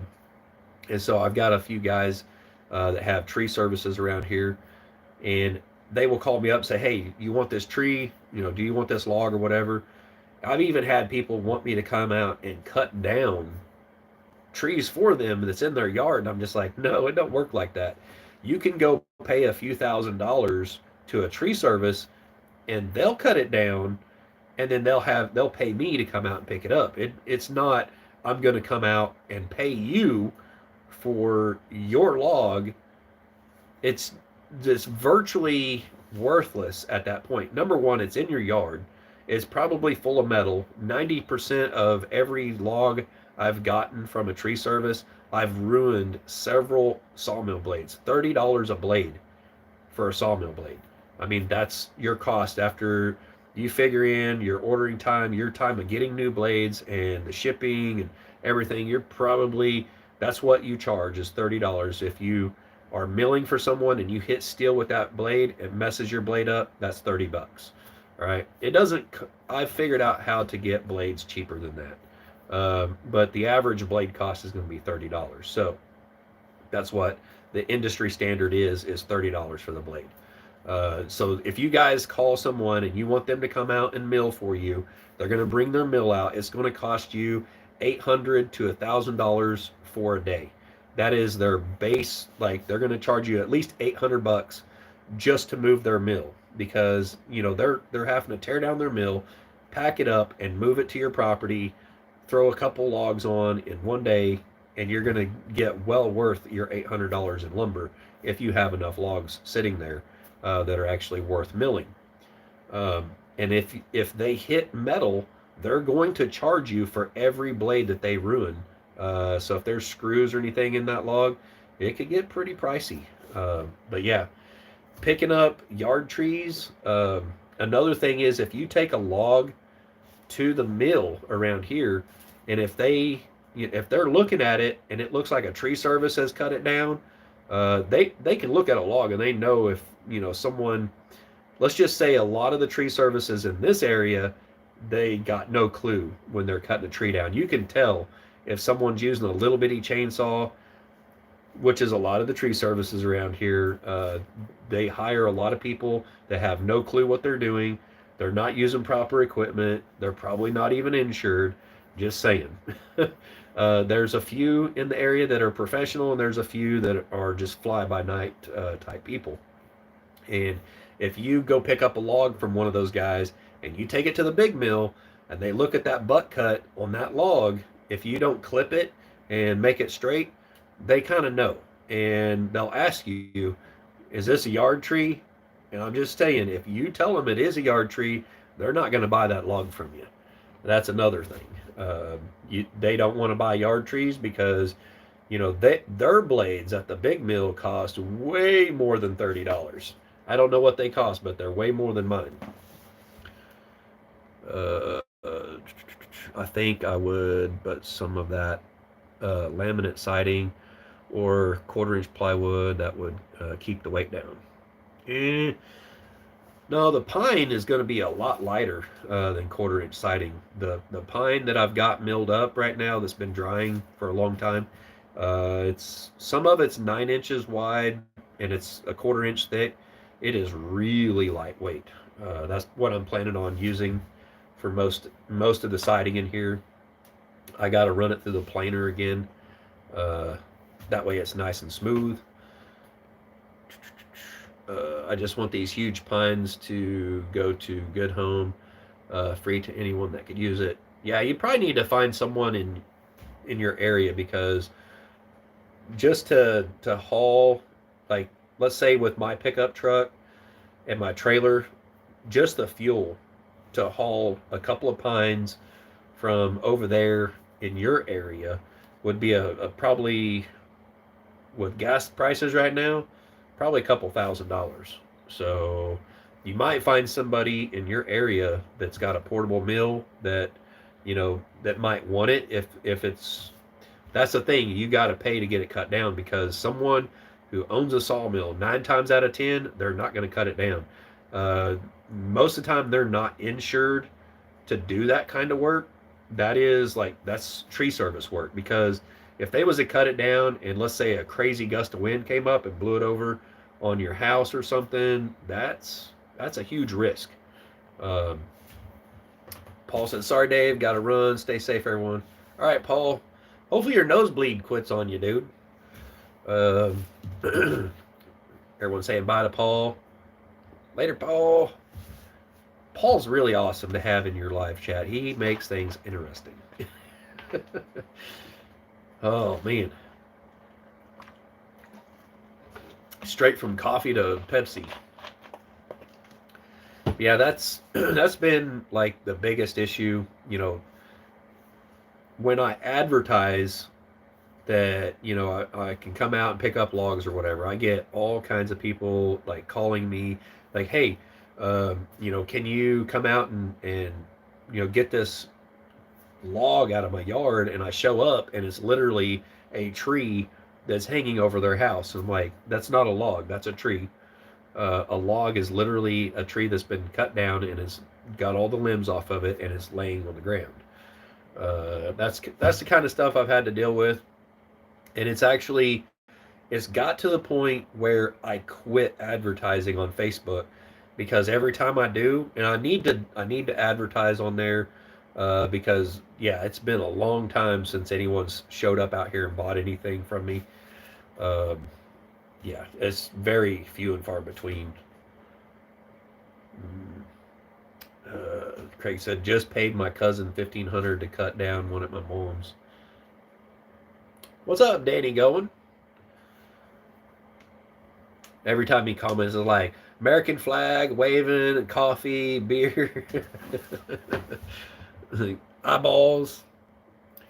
The wood is in great shape, but local mills don't want it because it is a yard tree. Yep. Yeah, they're not going to want to mess with yard tree. Uh, I picked up one. It was a good size one, and I didn't get paid for it because I didn't. The tree service I was doing this for, picking it up for, they're like, man, we're barely making anything on this job. We really can't afford to pay you to pick it up. And I looked at it. I'm like, yeah, it's a nice looking log. No big deal. He had sent me pictures of it, and I went up there, which is like 30 miles from me, right? Which is a pretty good distance to haul a big log with a half-ton truck. Uh, but I could do all back roads and not be going at highway speeds or whatever. So it's a bit safer. And not that I'm worried about stopping or anything because I got trailer brakes on both axles, so it's easy for me to stop with that kind of weight. It's only a half-ton truck, and so it can really only kind of handle a certain amount of weight. So you don't really want to be doing 65 with it. So anyways, I went and I picked it up, and it was actually a police chief of a nearby town. It was at his house. It was a newer house that had been built probably in the last 10 years or so. And apparently there was a house there before, because there was nails and screws throughout that entire tree, like from when it was a young tree to a huge tree. Every time I'd hit a nail or a screw, I'd pull that screw out, put another blade on. I'm like, well, that's probably the last one, right? A few more cuts, I would hit another one. I'm like, well, there shouldn't be any more. And I did not see any staining on the end of either end of the log. And normally with an oak log like that, you'll see like a blue stain on the end of the log. And that is, that's what makes you go, oh, there's metal in this log. I don't care. You could take a metal detector all over that thing. A metal detector only goes so deep. And I would be milling along and hit another one. I'd flip it over, hit another nail. I'm like, holy smokes. And after looking at it throughout milling this whole thing, it was like a spiral all the way up this tree. So apparently every year for the last like 40 years or so, at Christmas time or whatever, somebody had been running nails and screws in this tree, putting their decoration lights up on this tree and never taking the stuff out. I went through a lot of blades on that log, and that's when I told the guy, okay, you're going to have to start paying me to haul these logs off. I was like, if it's oak, take it to the dump. I don't even want it because it's not worth it. If it's black walnut, I might be able to risk it for that because of the value can offset that a little bit. But red oak, no. Red oak around here, there's so much of it, you can't hardly sell it. There's a mill down south of me in Anderson that mills it up and makes railroad ties out of it. And they don't make much money off of railroad ties, so it honestly is not worth it for me to bother with red oak at all. White oak, I used to be able to sell that. Not anymore. The market in this area has just went to crap. People just simply don't have money anymore to do woodworking projects or anything like that. That's really sad. I kind of knew that in order for me to do woodworking, I was going to have a mill in order to do that. Let's see. Homer Tree Service wanted 2,500 to drop a willow at my P's house. I dropped it in 10 minutes, then spent 4 hours to cut it up. Yeah, four hours of your time just cutting it up. Yeah, willow trees, like those weeping willows, man, those things got a lot of branches on them usually. But yeah, I mean, sometimes it just, there's a lot of variables in that. I cut down quite a few pines at a remote property. It was actually pretty close to their house, but where the trees were, I was very confident I could lay them down without hurting anything. The biggest problem I had was dealing with a septic system. they had to actually show me where all their lateral lines were, which you could kind of see it. It was that new of a system that you could actually see where they had put the lateral lines in. So I had to lay the trees down and miss those lateral lines so I didn't crush them. Or maybe send a limb, because a lot of times those limbs will go deep into the ground when you fell a tree. And there was no way I was climbing those trees. I don't like heights, so I'm not a tree climber. I've got a lot of friends on Facebook that are tree climbers, and apparently they think I am or something. I don't know. They think I'm some kind of pro tree guy or something. I'm not. I'm just some dude that knows how to use a chainsaw, I guess. I've watched enough videos on felling trees that I'm pretty good at it. But I've never had like a professional job felling trees. Sometimes you have to have a bucket truck and start at the top and bring it down piece by piece. Yeah, I've been on a lot of jobs like that where my buddy called me in to pick up a log, and I would show up the next day, like late in the day, and he's like, "Sorry, man, just things, aren't going as quick as I thought." And so I would actually be there helping them bring the tree down or whatever. And I'm just like, "Hey, I've already drove up here. I'm not going to drive back home because that's a huge waste of time. I'd have to drive up here again, so I'll just help you guys out." And then I don't get paid for it. My time and effort there. I'm just like a volunteer at that point. Motocross chick says you're a master of many trades. Yeah, maybe. Some people would probably say I'm not, but got my squirrel call. You guys ain't heard that yet. Hey, Craig, what kind of would you want, a deer call or a turkey call or a squirrel call? I could probably get you a really nice one made, dude. I got a buddy around here from Brew Calls. He made this one right here for me. I don't know if you guys can see that, but he actually signed it. I didn't do that very loud, but the exhaust on that vehicle is loud.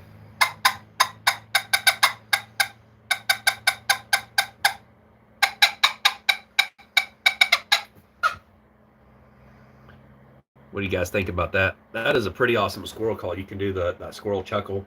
Just kind of hold it in your hand like that and go.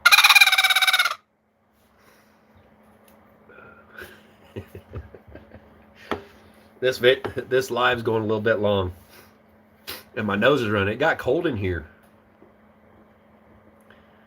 Hey, that sounds good. A coyote call? All right, I'll have to ask him if he can make you a coyote call. I seen on his Facebook that he got some. It was black. I can't remember what it was. It was black something or other burl. He got a bunch of it in, and I think I'll hit him up and see if he can make a coyote call for you. That'd be cool. But I gotta tell him, hey, you got to make a YouTube video. He has a YouTube channel. I think it's called Brew Calls, BREW Calls. He actually made the deer grunt for Tim at Ridge Life, the breast cancer awareness one that I sent to Tim. He made that, and I did a video over at his house on that. And he's actually my FedEx driver. That's how I met him. Is actually he stopped by here one day because he seen I had the sawmill. And he stopped by and he just sat there and talked to me like probably an hour or so. But he stopped by. He's like, "Hey, do you got any like spalted wood or burl wood or anything like that?" And I was like, "Actually, I do. I'd actually just thrown some spalted oak in the burn pile, and I was like, if you want it, you can have it." And he actually gave me $10 for it. And since then, he's came out here a few times and bought a few slabs of spalted, I think it was spalted maple that he bought off me. Some really nice stuff, and he paid a pretty good amount for it. But yeah, I would like to get a coyote call made for you. That'd be cool. And but the thing is, like, he needs to do a YouTube video. I'm always telling him, like, dude, come on, you can just do YouTube videos. He's always posting pictures of his squirrel calls and stuff. He makes some really cool stuff. He's won some awards already uh, of making some of these. I mean, and these right here, these squirrel calls, that is the money maker right there. He makes pot calls, all kinds of stuff for turkeys and deer. You name it, he can probably do it. Motocross chick said, walk out my back door at night and scream, and then coyotes scream back. It's amazing and funny. I'm guessing you live in the country, and we got coyotes out here. Like if I was to open up some of the windows in the bus, I can hear them out here. We got a pack of coyotes out here, like crazy. But yeah, I've never went coyote hunting. When I worked for a guy out on the farm, for him for a while, building pipe fence and everything, you know, he always told me, he's like, if you're going to be working on the farm, you need to bring your 300 blackout with you, and because, well, I'm not that great with open sights. My eyes are getting a little old now, so I have a scope on that 300, and I've got it sighted for about 100 yards. And so when I'd be out there building pipe fence and stuff, it's pretty much a rule out there on the farm. You see a coyote, you pop it. It's always hunting season for them, especially on the farm. It's never out of season, I guess. Yeah, we've got a major coyote problem around here, and it's really bad with the farmers with their calves and stuff. Those coyotes will come out and get their calves. So that's pretty bad. Plus, they chase the cows around every now and then. Anders, Illinois, population 28. So that's like farm area. Yep. Yeah, we hear them out here all the time. I have a bobcat problem out here. One bobcat. And hey, there's Al from M&C Family Homestead. What's up, Al? I ain't seen you in a good bit. It's a good thing I stayed on here a little bit longer. I get to talk to M&C Family Homestead. 6.5 Creedmoor 284 Norma gets it done. That's the Creedmoor, right? I'm pretty sure, yeah, when I say 6.5, it just automatically 6.5 Creedmoor 284 grain Norma. For those of you who know Pew Pew, Pew Pew speak, that's a sweet that's a sweet round. I don't want to say too much on here. No, that's not a Creedmoor. Are you sure? I thought you had a 6.5 Creedmoor. Anyways, but 284 grain and a Norma. Those are pretty sweet. I kind of like the Hornadies. That's what my channel used to be all about, was the Pew Pew.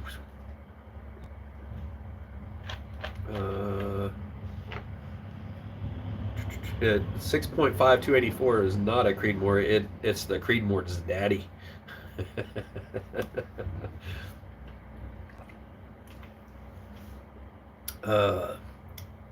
Al says, LOL, right? Been tending to the animals and fixing car. A raccoon broke. Dadgum raccoons. They get into everything. Around here, it's the dadgum field mice. Let's see. I want to say like 2 or 3 years ago, I had a mouse. I hadn't drove my pickup in a while. It sat here at the house for a long time. And I went out there one day, started it up, and it just died. And then tried to start it again, it wouldn't start. And I got in there under the hood. There was a mouse nest up on top of the engine, and the freaking field mice had chewed through the wire, the spark plug wire that goes from the coil to the rotor bug on the distributor. And just, yeah, it chewed right through it, and it was arcing to the engine block. And I was like, freaking field mice. Well, lucky me, I actually had a few spark plug wires laying around from the '69 Chevy. I actually I need to work on that one of these days, but we're kind of thinking about putting a 12 valve Cummins in that truck. That would be super awesome. 140 grain. Is that what the 6.5 the Creedmoor is? Let's see. Creedmoor runs about 2,600 feet per second. The normal runs 3,100. Ooh, fast. That's lightning fast.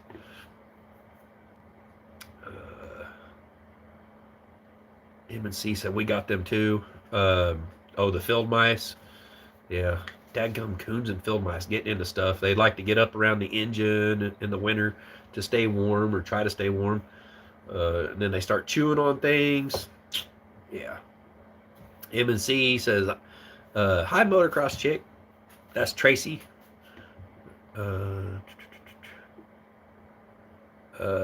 Shorehorn it in, LOL. Yep. We got 17 people still in here, but I've been on here 2 hours and 15 minutes. I'm going to have to hop off here. We got a new chicken. If you guys haven't seen that on Facebook and Instagram, I think I posted pictures of the new hen. I actually, they wanted, what was it? Like $12 a piece. And I only had $10 on me. And so I gave them $10 for it. And then I came home and they had another one there. And I was like, I'll just go home instead of going and paying money to pull some money out through the ATM. I just came home, got my change jar, counted out the money to go get the other hen. And when I got there, he had already sold the other hen. I was like, dang it.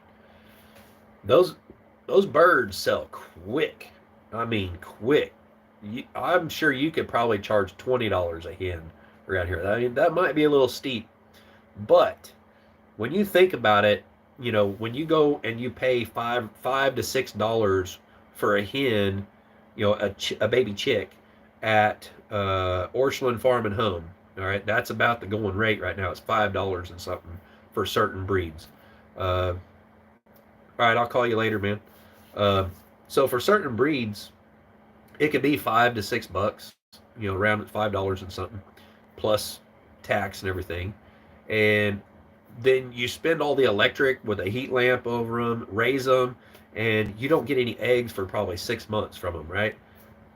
All for them to get, you know, taken out by a bobcat or something, right? Like just pretty much as soon as you start getting eggs from them, that's usually when it seems to happen. But so you have all that money plus the feed cost and everything, and this guy is selling them $12 a piece. I'm just like, dude, that's totally worth it. Because I mean, 6 months worth of feed, I'm probably going to have well more than, you know, $12 in feed to, you know, into that hen or whatever to raise a chick, you know, to the point where it's producing eggs. So in that realm of thinking or process of thinking there, I'm just like, it's well worth it to pay that much for a hen that's already laying eggs. Granted, she hasn't laid any eggs yet. I had her in the coop locked up for the last few days. But the 2 hens that I have and the rooster that's out free ranging, the other roosters are probably going to be going to freezer camp pretty soon because they're looking pretty fat. So if nobody wants them, you know, I don't know if Miss Mary, if she needs any roosters or anything yet, but I've got some Australorps that are getting pretty fat, and I'm tired of feeding them, and they're either going to go to freezer camp here pretty soon, so I don't have to pay for feed anymore. I might keep one of them, you know, still pecking around. But yeah, I mean, 3 of those in a pen all the time because I can't let them mingle with the others because then they start fighting and stuff. But this Leghorn, I can't remember. It's a Splash Moran Leghorn mix that I got. It's a pretty cool looking chicken, I guess. But it looks like she's starting to get along with the rest of them. The hens were pecking at her, so I had to separate them and just leave her locked up in the pen for a few days, and now she kind of knows that this is home. But yeah, this homesteading stuff, there's so much to know about it, and dealing with animals and their behavior and all that good stuff. I know I'm probably supposed to actually, integrate them at night when they really can't see each other, and then they kind of wake up and they're like, oh, a new chicken, but they don't realize it or whatever. I don't know. Let's see. Mary Jimison said, bye, Dave, and everyone. All right, Mary, we'll see ya.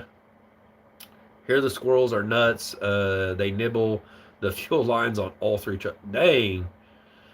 Sounds like you need steel fuel lines. M&C said, we got 3 roosters to get rid of. Yeah, I think it's... I got those roosters from Roosted Rescue. And I was like, I told them, I said, I don't plan on eating them. I don't want to deal with, skinning them or plucking them or whatever, or feeding them for that matter. But I was taking them in, because I needed a rooster. I got several, and we've already lost 2 to the bobcat. I think one of them was actually lost to a car, got hit in the road. Yeah, one of the younger ones was hit in the road, and then one was taken out by a bobcat. That's actually what's gotten most of them is the bobcat.